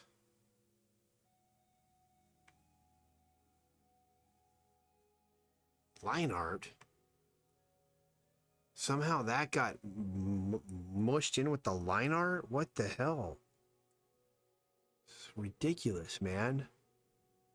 I hired this guy to color this page for me. I'm finding out that a lot of the pages he colored were not done right. Why? Because I wasn't paying attention enough to what he was doing, because I thought he was competent and I was working on other stuff. So now I'm in this freaking situation. So where I'm having to fix all his work. The reality is it's still saving me time, still faster than if I colored myself. The other reality is, even if you hired, I'm going to just say this because it's the truth, But even if you hire the most top tier colorist in Marvel Comics or DC or whatever, I'm going to be better than them. It's just the reality. They're not going to do as good a job as me. And I'm saying that because it's the truth. I have to tell the truth, and that's what it is. So now what? Where the hell is that?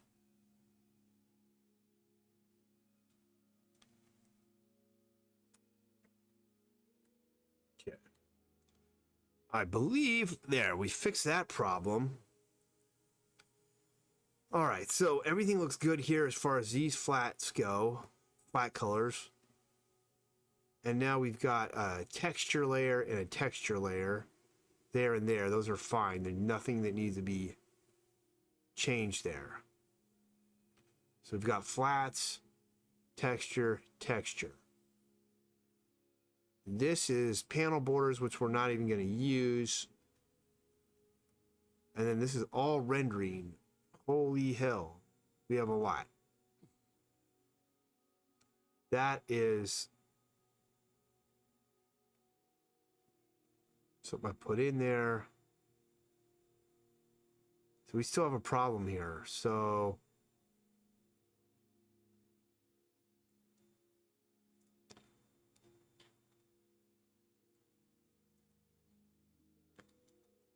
let's see if I can just paint it in till it. There we go.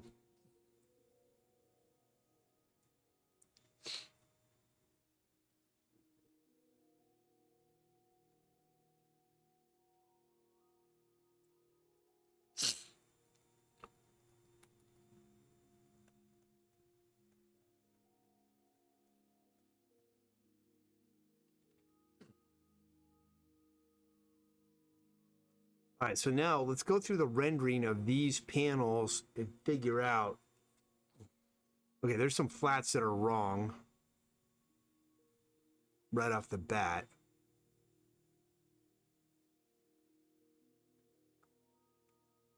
And that is this guy's pants were saying they're the same as his satchel, so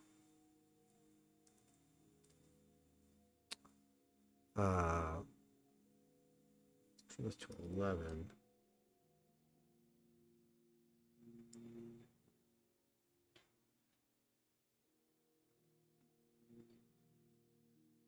All right, so that's fixed.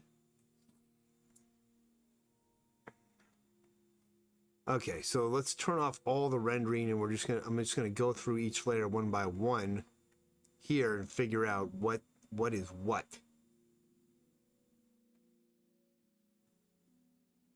Okay, so that's green sky effect.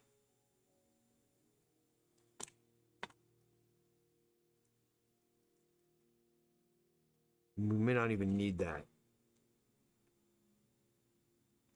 It's more green sky effect. Man.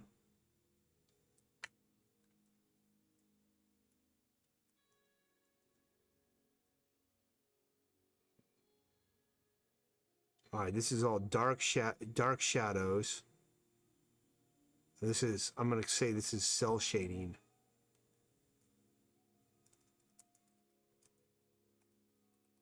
See if I disagree with any of it. And I don't. It looks fine.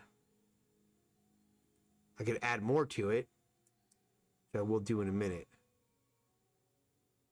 What is this?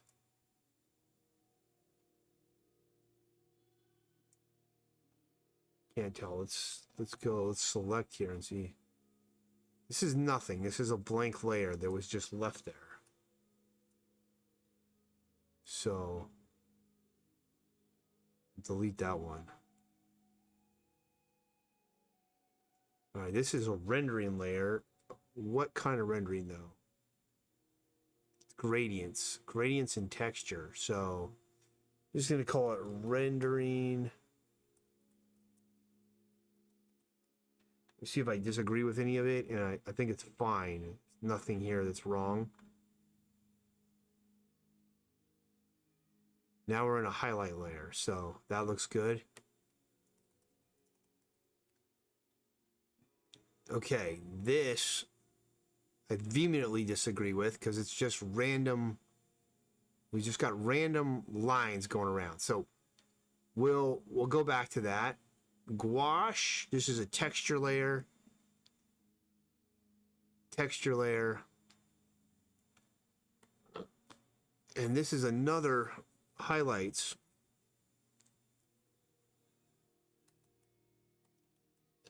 I don't know. It kind of whites things up. It is set to 86%.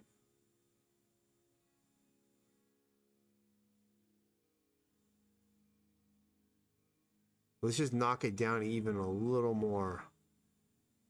54%. Now let's see if we disagree with any of it, which I absolutely do. So one, where is the light source on this guy? It's coming from the front here. So it's on the backs of these guys. So, but it's on the front of him. So we're going to say the light's coming straight down here from the top. So in which case,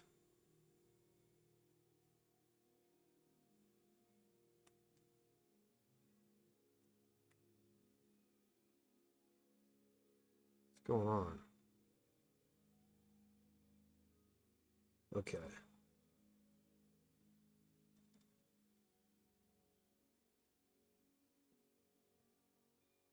It's going to diminish down here.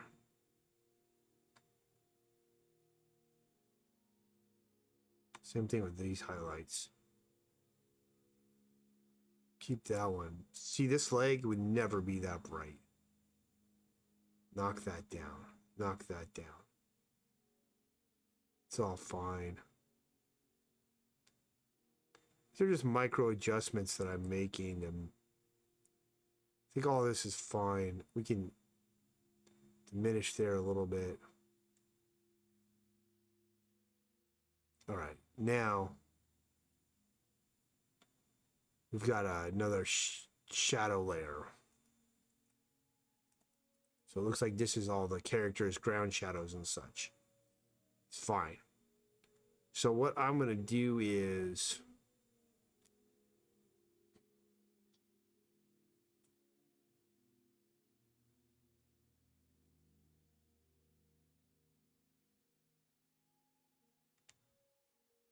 there was one layer that I disagreed with vehemently. Is this, and I don't know why it's called text. This is like, I'm just going to call bright lines. All right, so let's turn all this off and select the color that he used.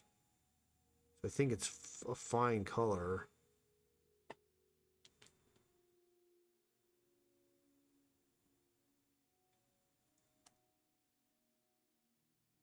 Okay.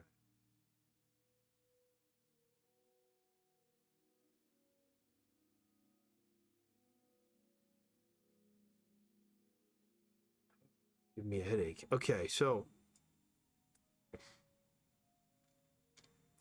let's do what he did, and I'll start with like a more textured pen,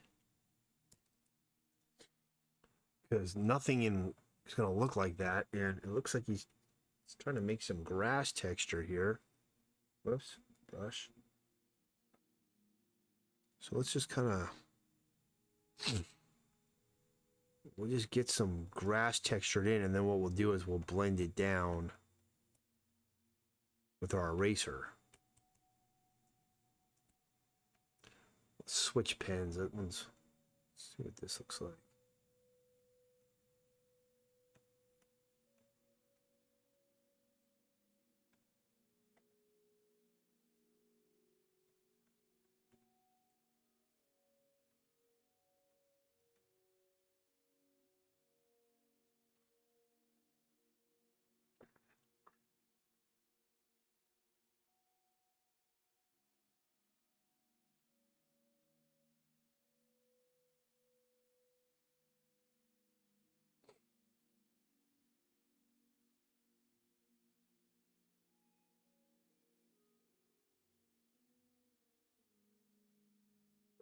Just gonna randomly get this in here.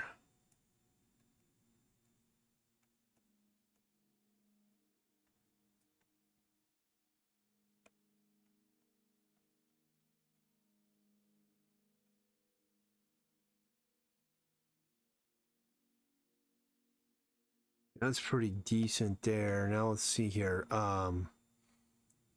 Let's go to the smooth pen that he's using. So he kind of uses these smooth lines here. And we'll add some of that in.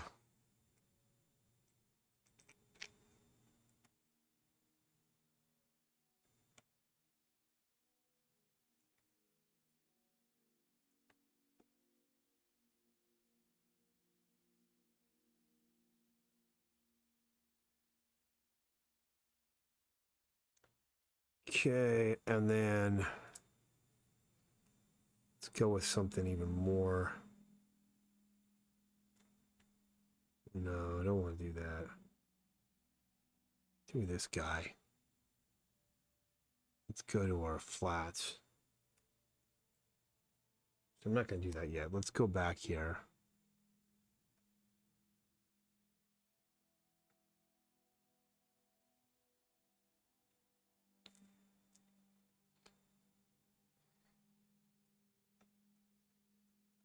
Kind of blend this in now.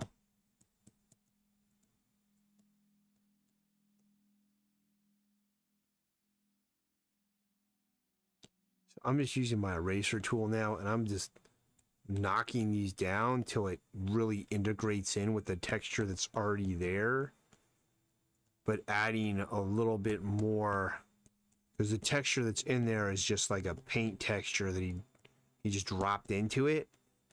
So we're going to add a little bit more sculpt to it, a little bit more, I don't know what you'd call that, something another.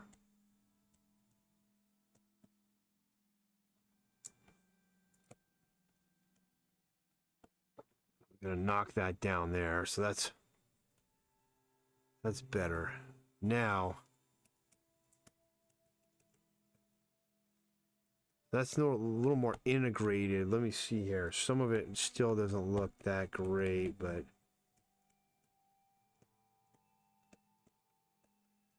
now we're going to use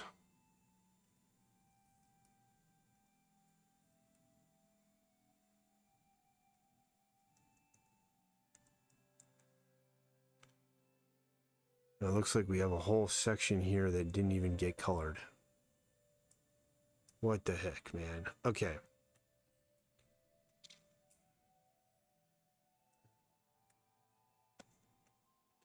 Let's use this guy and get just some noise going on.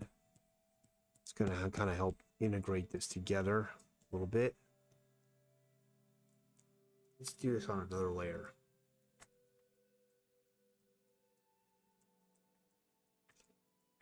Change my mind. I don't want to do this on that layer, or it would change that. So let's go with another layer, set it to screen. All right, I'll put some of this in here. Put some noise on there.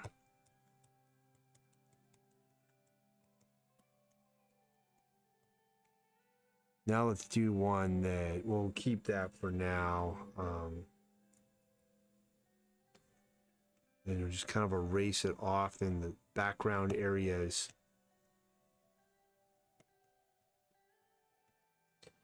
And it's looking a little bit more interesting, a little bit more grassy.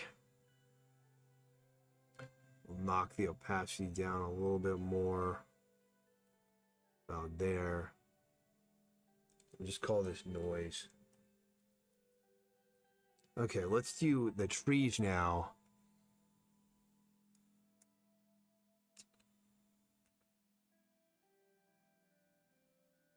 Try this here.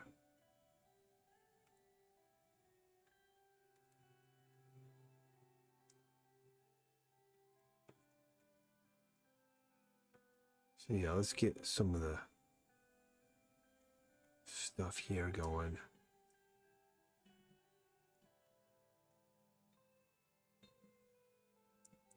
This is actually pretty nice.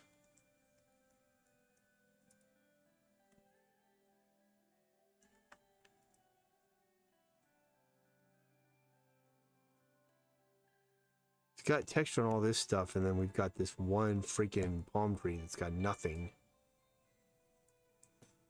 It doesn't really make sense.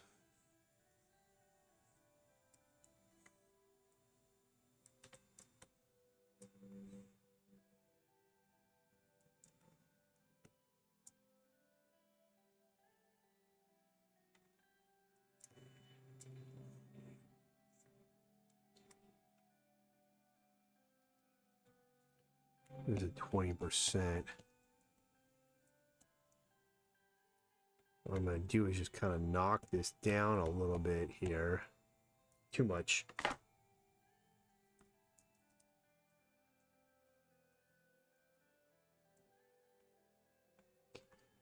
Just want it to kind of integrate and gradiate to wherever it's going. It's pretty good there. Let's get it out of the sky.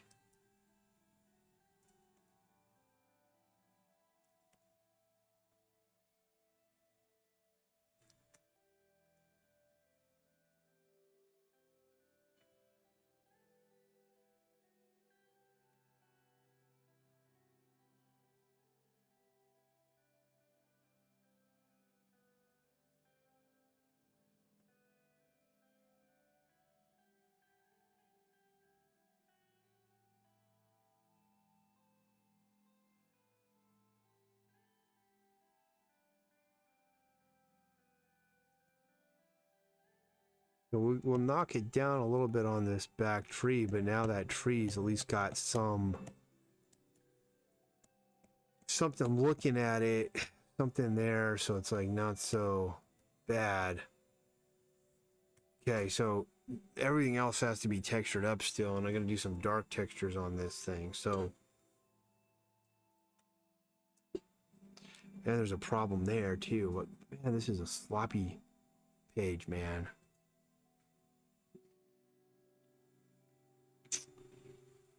All right, let's do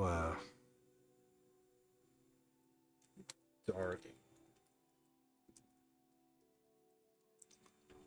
normal, multiply,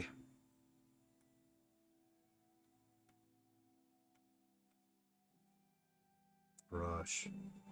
We'll do it with this one. Why not? Here, pick a middle color.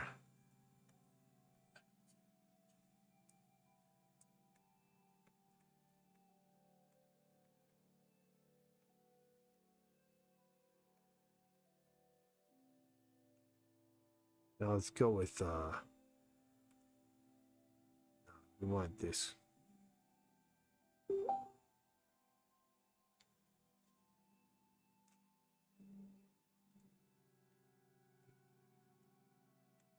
Some of that in.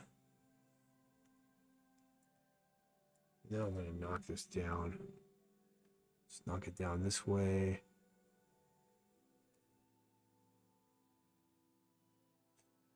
Then we'll make it the brightest out here.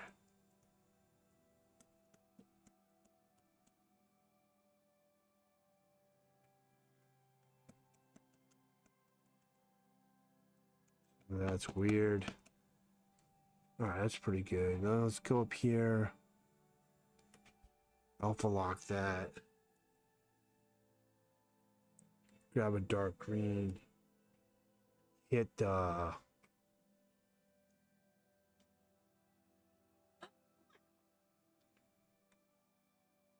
here. Not that brush. A little lighter.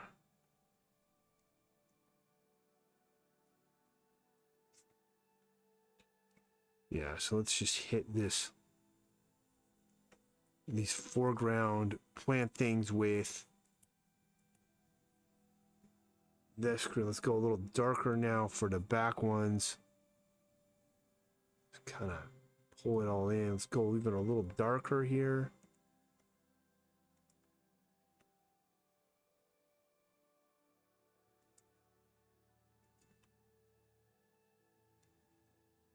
Go a little lighter.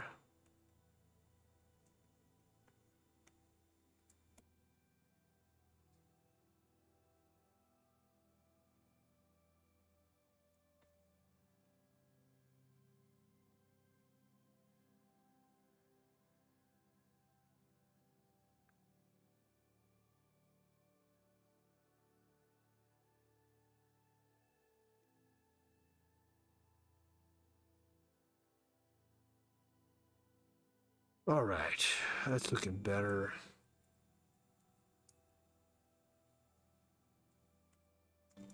Now let's see here. What next? Well,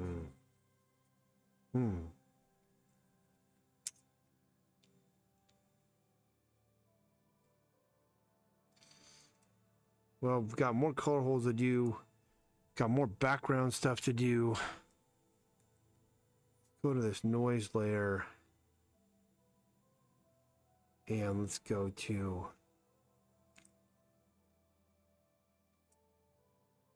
bright green color, whatever I can get. Don't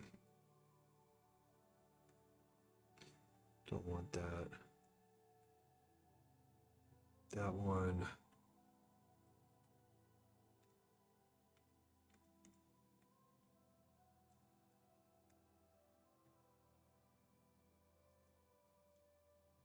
Wrong place.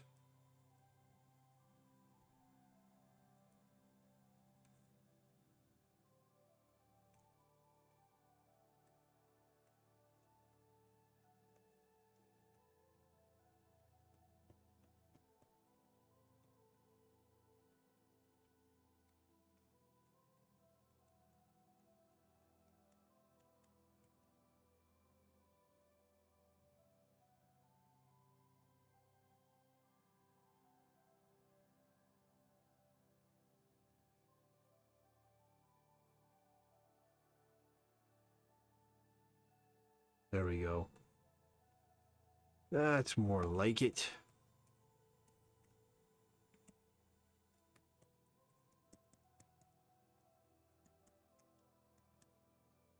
All right, how much longer can I do this? I'm getting pretty sick of it. Let's do this hedge. You see how I'm texturing up this background, so it makes no sense to have all this stuff going on in the grass and then everything else is like clean.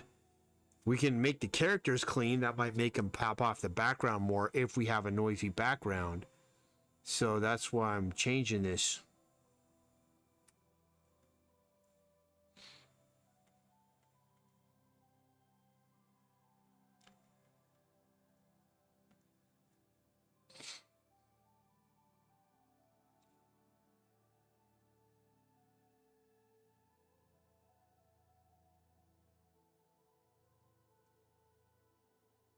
Cool.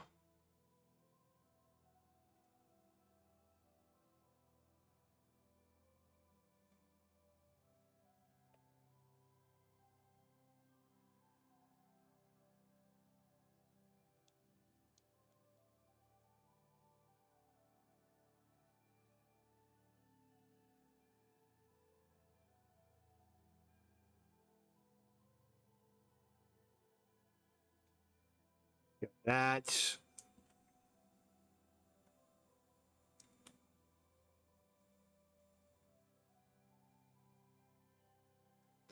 Let's get this brown section here.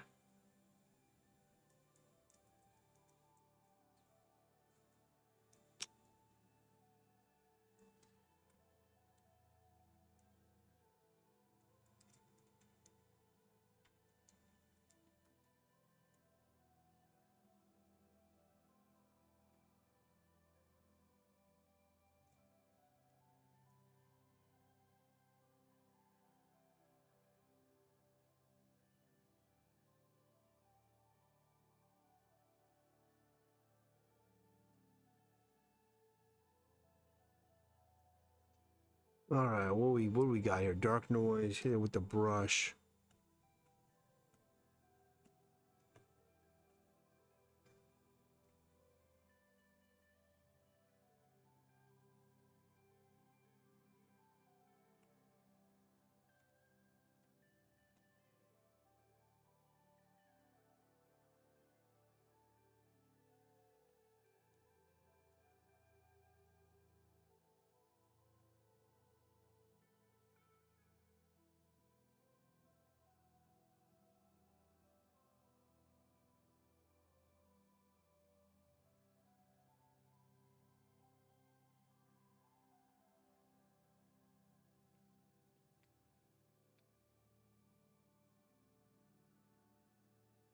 That works. Now we just get these foreground plants.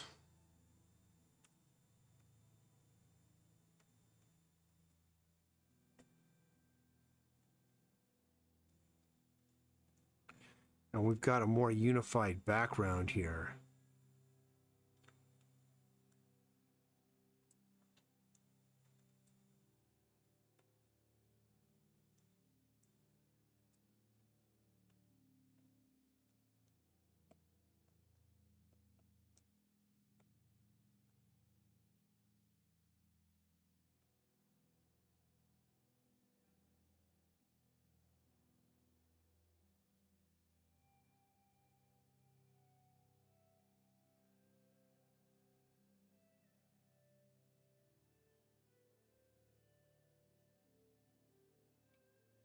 I think I'll take it there. I think that's it. Now I want to do is color hold this, but there's more. Let's turn off all this rendering really quick. So this was missed.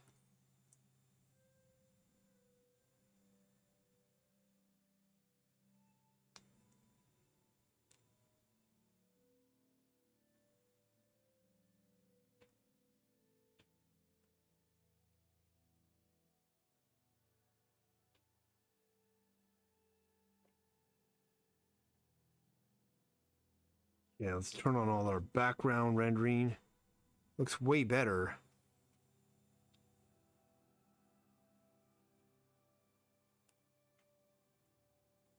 We got to do something on that sky, though.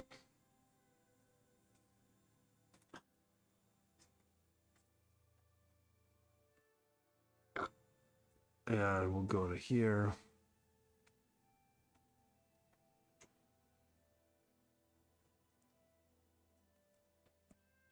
Put a little bit there. A little bit coming up here. Let's use a different brush just to add some variance to it. This analog ink brush was pretty cool. That's kind of cool. Oh, man, if I only had that selected, let's fix that.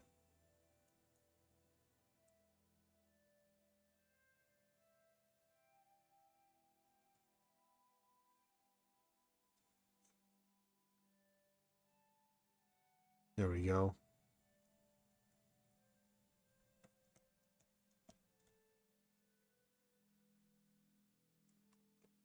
See how much more interesting that looks now?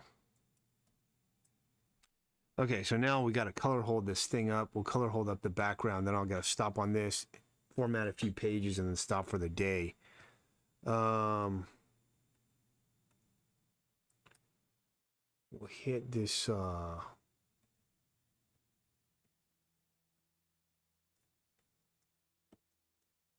We'll go a little bit darker. No. This is better. This is just going to integrate the line art in with the coloring more. That's why I'm doing it.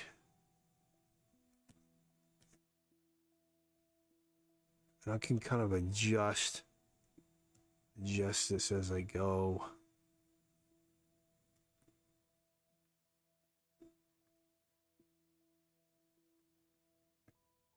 That thing is a totally different color there. I know why, because there's sky in front of it. I'll fix that in a minute. I think that's fine. That's going to get those guys, so we got to stay off of that. Let's go with an even lighter color now. For these, like, orange spots, whatever they are. I might just change those to something else. Oops. Get this darker.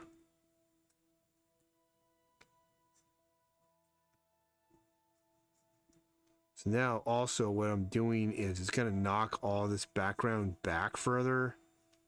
So my foreground characters, they're going to pop more off this background because there's no black line art in the background anymore. We can go pretty dark, like even that looks like it's black line art, but it's not.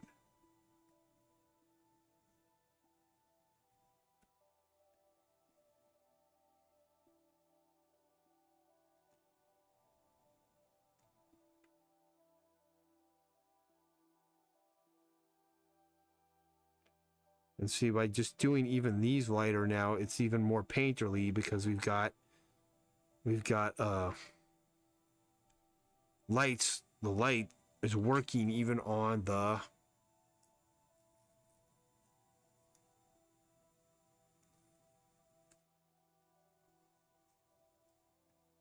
colored liner. Let's go a little darker there.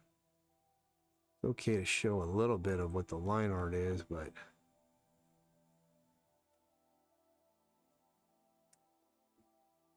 keeping him on a black outline. Okay, so to fix this, let's go to our flats.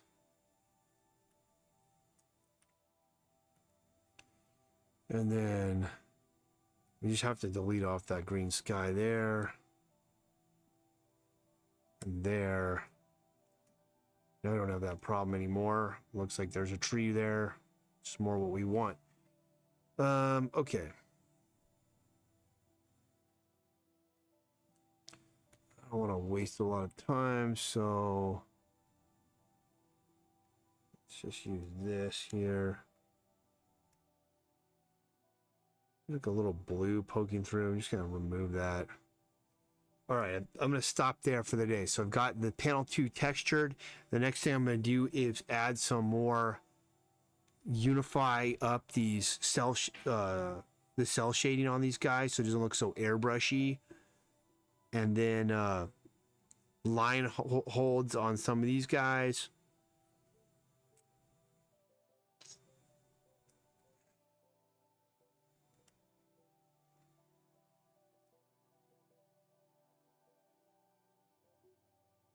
And then we'll move on and we'll just work. I'm just going to work my way through this whole page till all the color is like fixed, adjusted, and dialed. Okay, so that's been saved.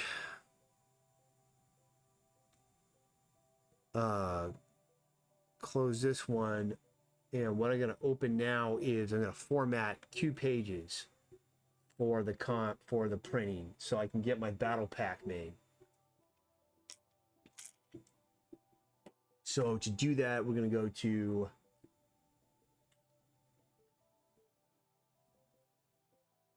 Strength Monsters folder. We're formatting issue 3. We want to go to colors, or we want to go to, what are we looking for? Pre-press, full color copy. Yesterday we adjusted page 2. We adjusted page 3. We adjusted page 4. We adjusted page 5. We need to adjust page 6. And so this is currently what it is laid out for the comic. That's the cut zone. This is the live area, whatever. I'm not gonna explain it to you guys. What I need is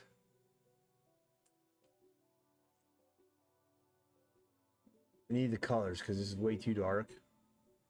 And we're gonna go page 6.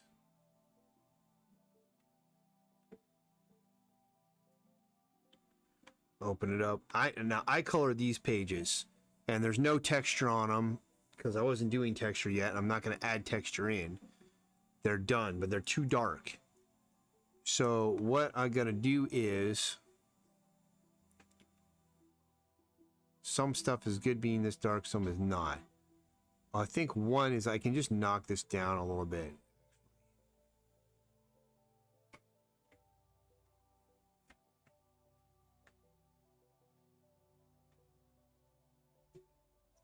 Before I do that though, let's just duplicate this layer.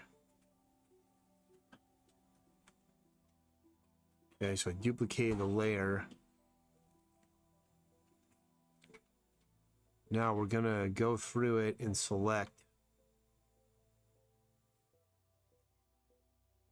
This isn't terrible.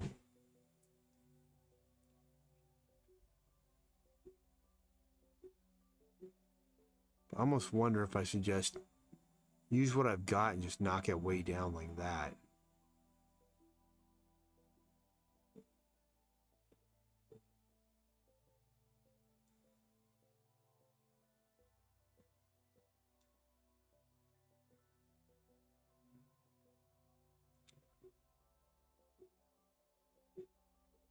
I look at the previous page. It's pretty close. I mean, I think we could do it that way. And then what I'm going to do is just take it off of rocking completely, because he's way too dark.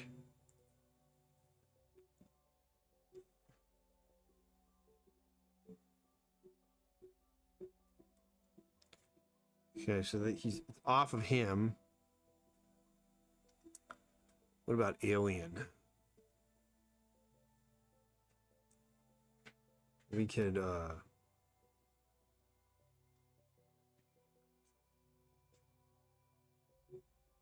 it's fine there. We'll just select a few more things here. Alien, rocking, robot. Let's use a soft brush. We'll go 10%.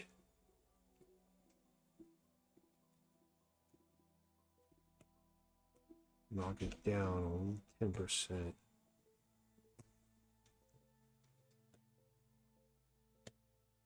All right, that's it. I think that's all I need to do for this page. Cancel, we're not printing this. Okay, so now, where's my panel borders? Turn on the letters.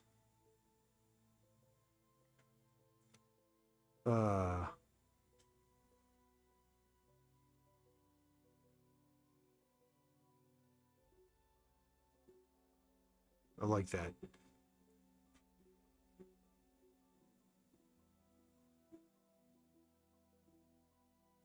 Why do I not know where anything is here? There we go.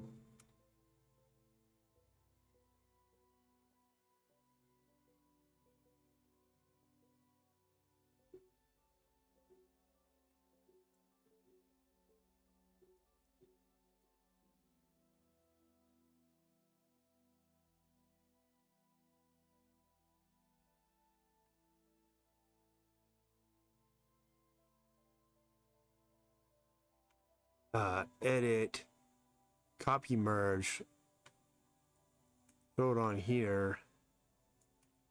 Now let's resize it for what we're dealing with.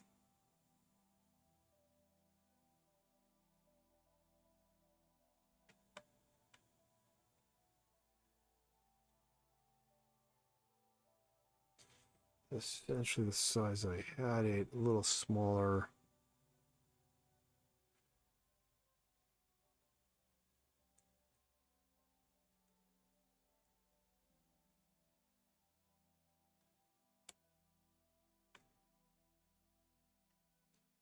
Take this color. This is going to be gone.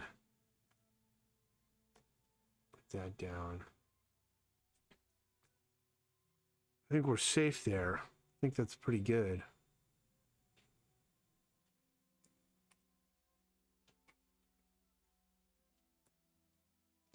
And compared to the last version of it, it's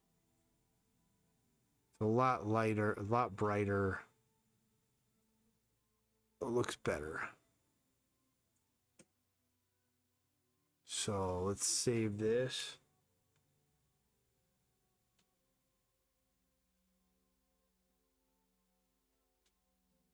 Okay. Let's go to the next page.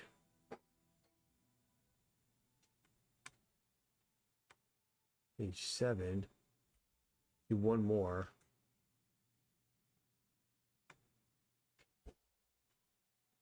All right, this is cool. This is like a full bleed.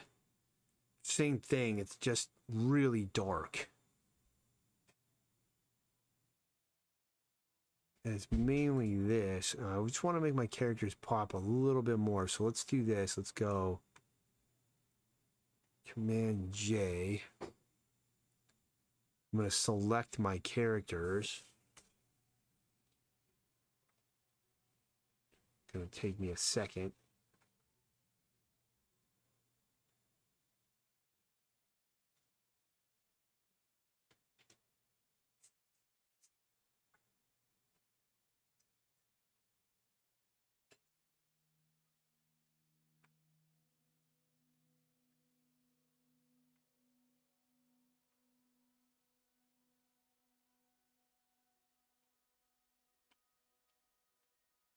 And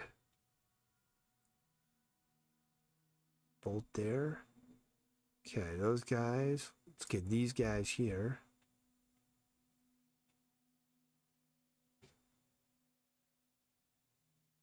I still got to do the final edit of this cartoon.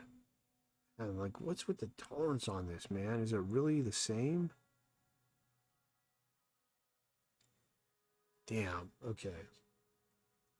Just gonna outline this.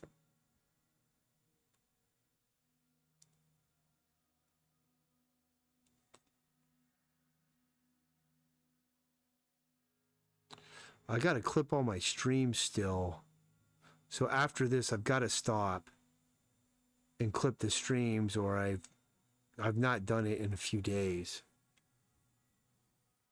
And that's how I keep the content going.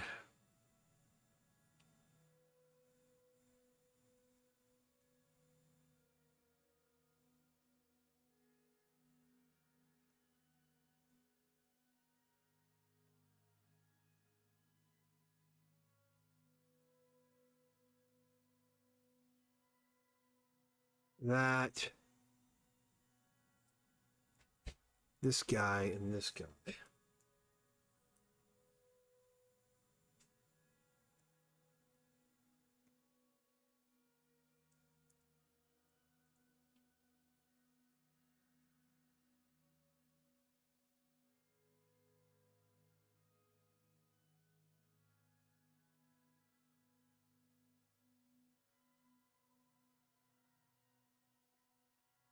Um,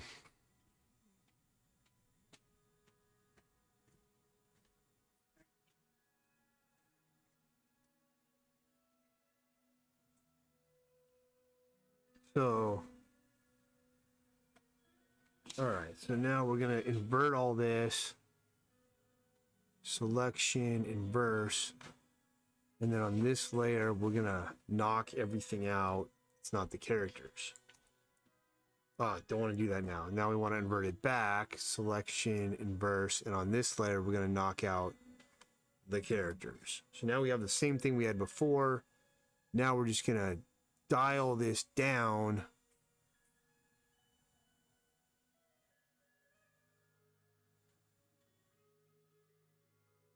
And this is where I'd like it to be. But I like that little rendering line on Evil Robot, but so what? You don't always get what you want, Sam. Something like that. And then on this one, we're at 70%. Let's knock it down maybe to 50. I think that's pretty good. I'm going to go in here just with a brush. Yeah. Yeah. I'm almost done.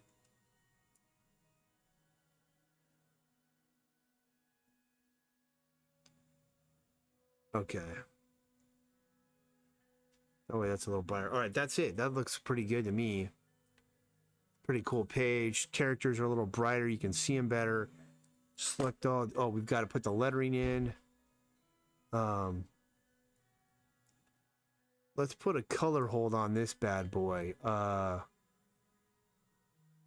look at this mess. So we got to fix this up. So first thing first, let's alpha lock this, switch it to there, switch brushes to a hard brush. One I like the most right now is, I don't know where I got it from, this Kyle thick and thin one.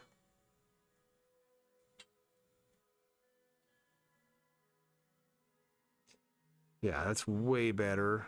We have that white. Panel's good. Speech bubble's good. Speech bubble's good. This is horrendous. Let's see what we can do about it. Where does that say? Lousy right here. So let's go here. Delete our fragment there.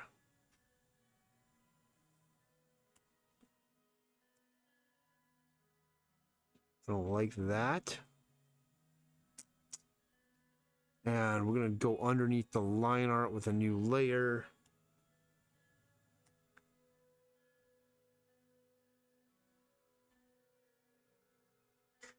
Very easy. Okay, so that's repaired. Not bad. Okay, so let's select all this. Copy it merged. And we're going to paste down onto here. And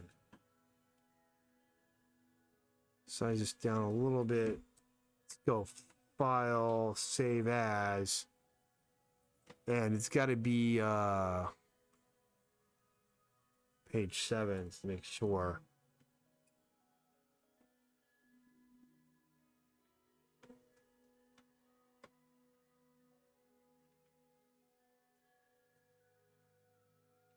Now let's delete it. Now we can delete off this one.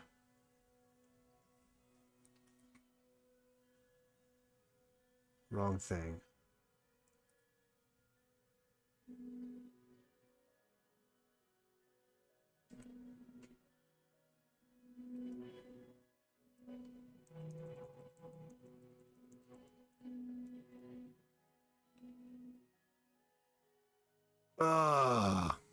What do we do?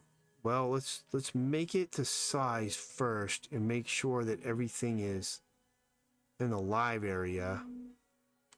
Now we want full bleed.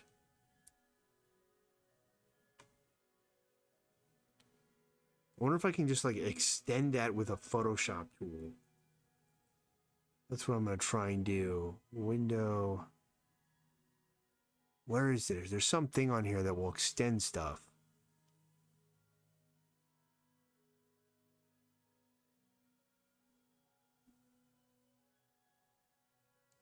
It's called the contextual taskbar, but I don't know where it is.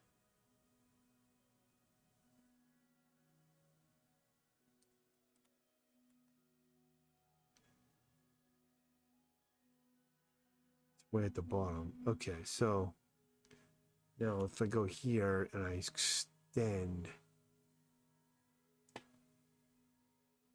I say extend.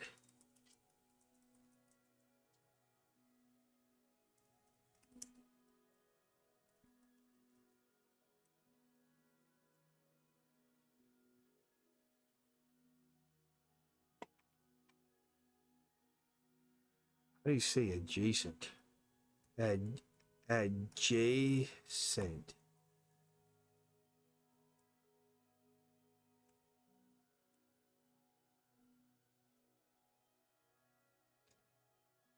The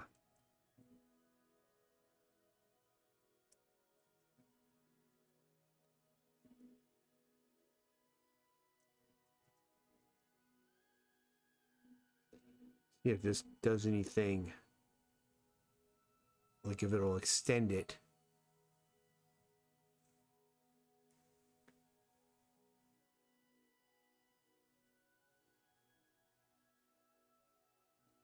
Otherwise, I'll have to go in there and manually clone everything, which would take for a million years.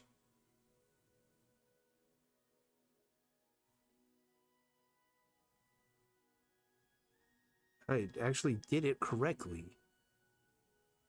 That actually work?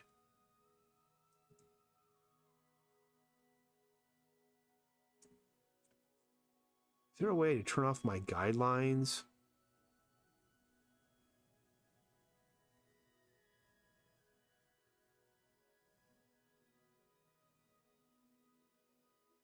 That's rulers.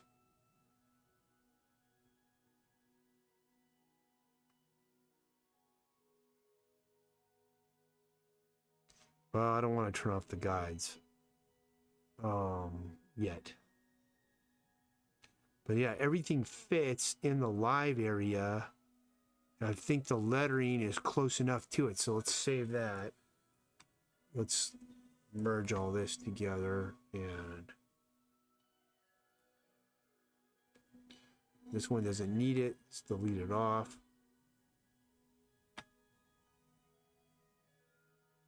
Okay, there we go. That's it for the day. I've got to go. There's no more time.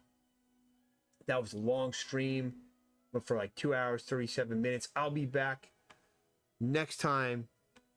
Until then, we're done.